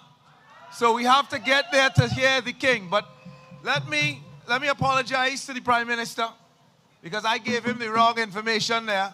And let me go one step further and say that by inviting the king to Trinidad with his entourage, the Prime Minister has stretched forth his hand to the continent to rebuild that historical link with our family on the continent. And we have to thank him with a lusty round of applause.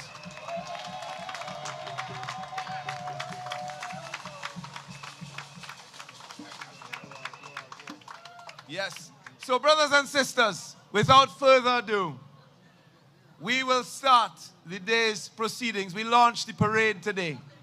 With the permission of the king and the Prime Minister, we launch the parade today. Thank you very much. Drummers.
Of course, the parade is underway. What we've just witnessed is, as we say, history in the making, because the planned procession is going to take place now so that it culminates with speaking from our royal guest that we have so been looking forward to all day today. And we it talk makes about complete processing, sense. and we talk about processing, and people are processing right through. So we're in the middle of the thing, literally. Yep, and it's going to happen. But at the same time, it is also because they are getting ready to make their way down Independence Square, and we believe to turn up Piccadilly. That's still to be confirmed. Okay. And now this procession was actually supposed to start at 9 a.m. Right. And that may be part of the reason that the Asantehene Umfose Tutu II did not speak in front of the Treasury building, but will Right. speak at the Savannah in terms of them trying to make back some of that time. Right. In addition to possibly just whetting appetites of Right. individuals. Because We want the to hear- sun is sunning. The weather has Definitely. been splendid today to make sure that we can have that procession take place. So it's almost as though you want to hear the Asantehene speak, well then you're going to have to come to the Make your way Savannah. to the Savannah. That's right.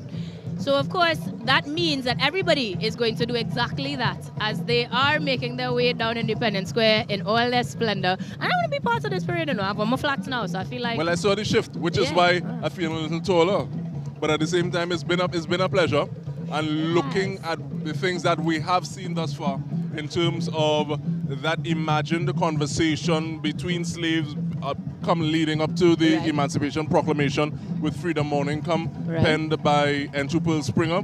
We were able to speak to some individuals directly after that, including King Shepherd Ray Brathwaite. We spoke with Abeo Jackson. And if we were to list, we'd be here today for the rest of the morning. But we are going to make sure that we get you guys on the road. So we say thank you for joining us. Thank you for being, well, us being co-hosts was a fantastic event.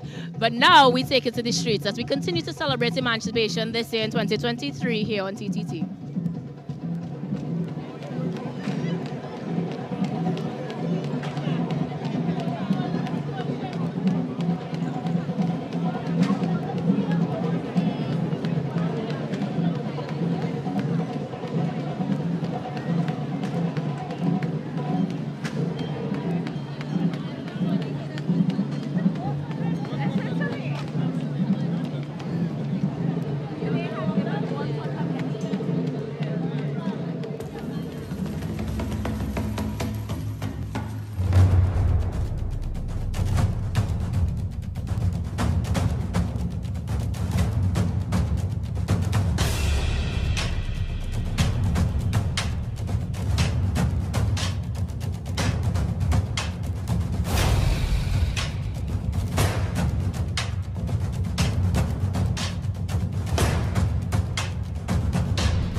The winning numbers in the National Lottery online draws on Monday, 31st July 2023.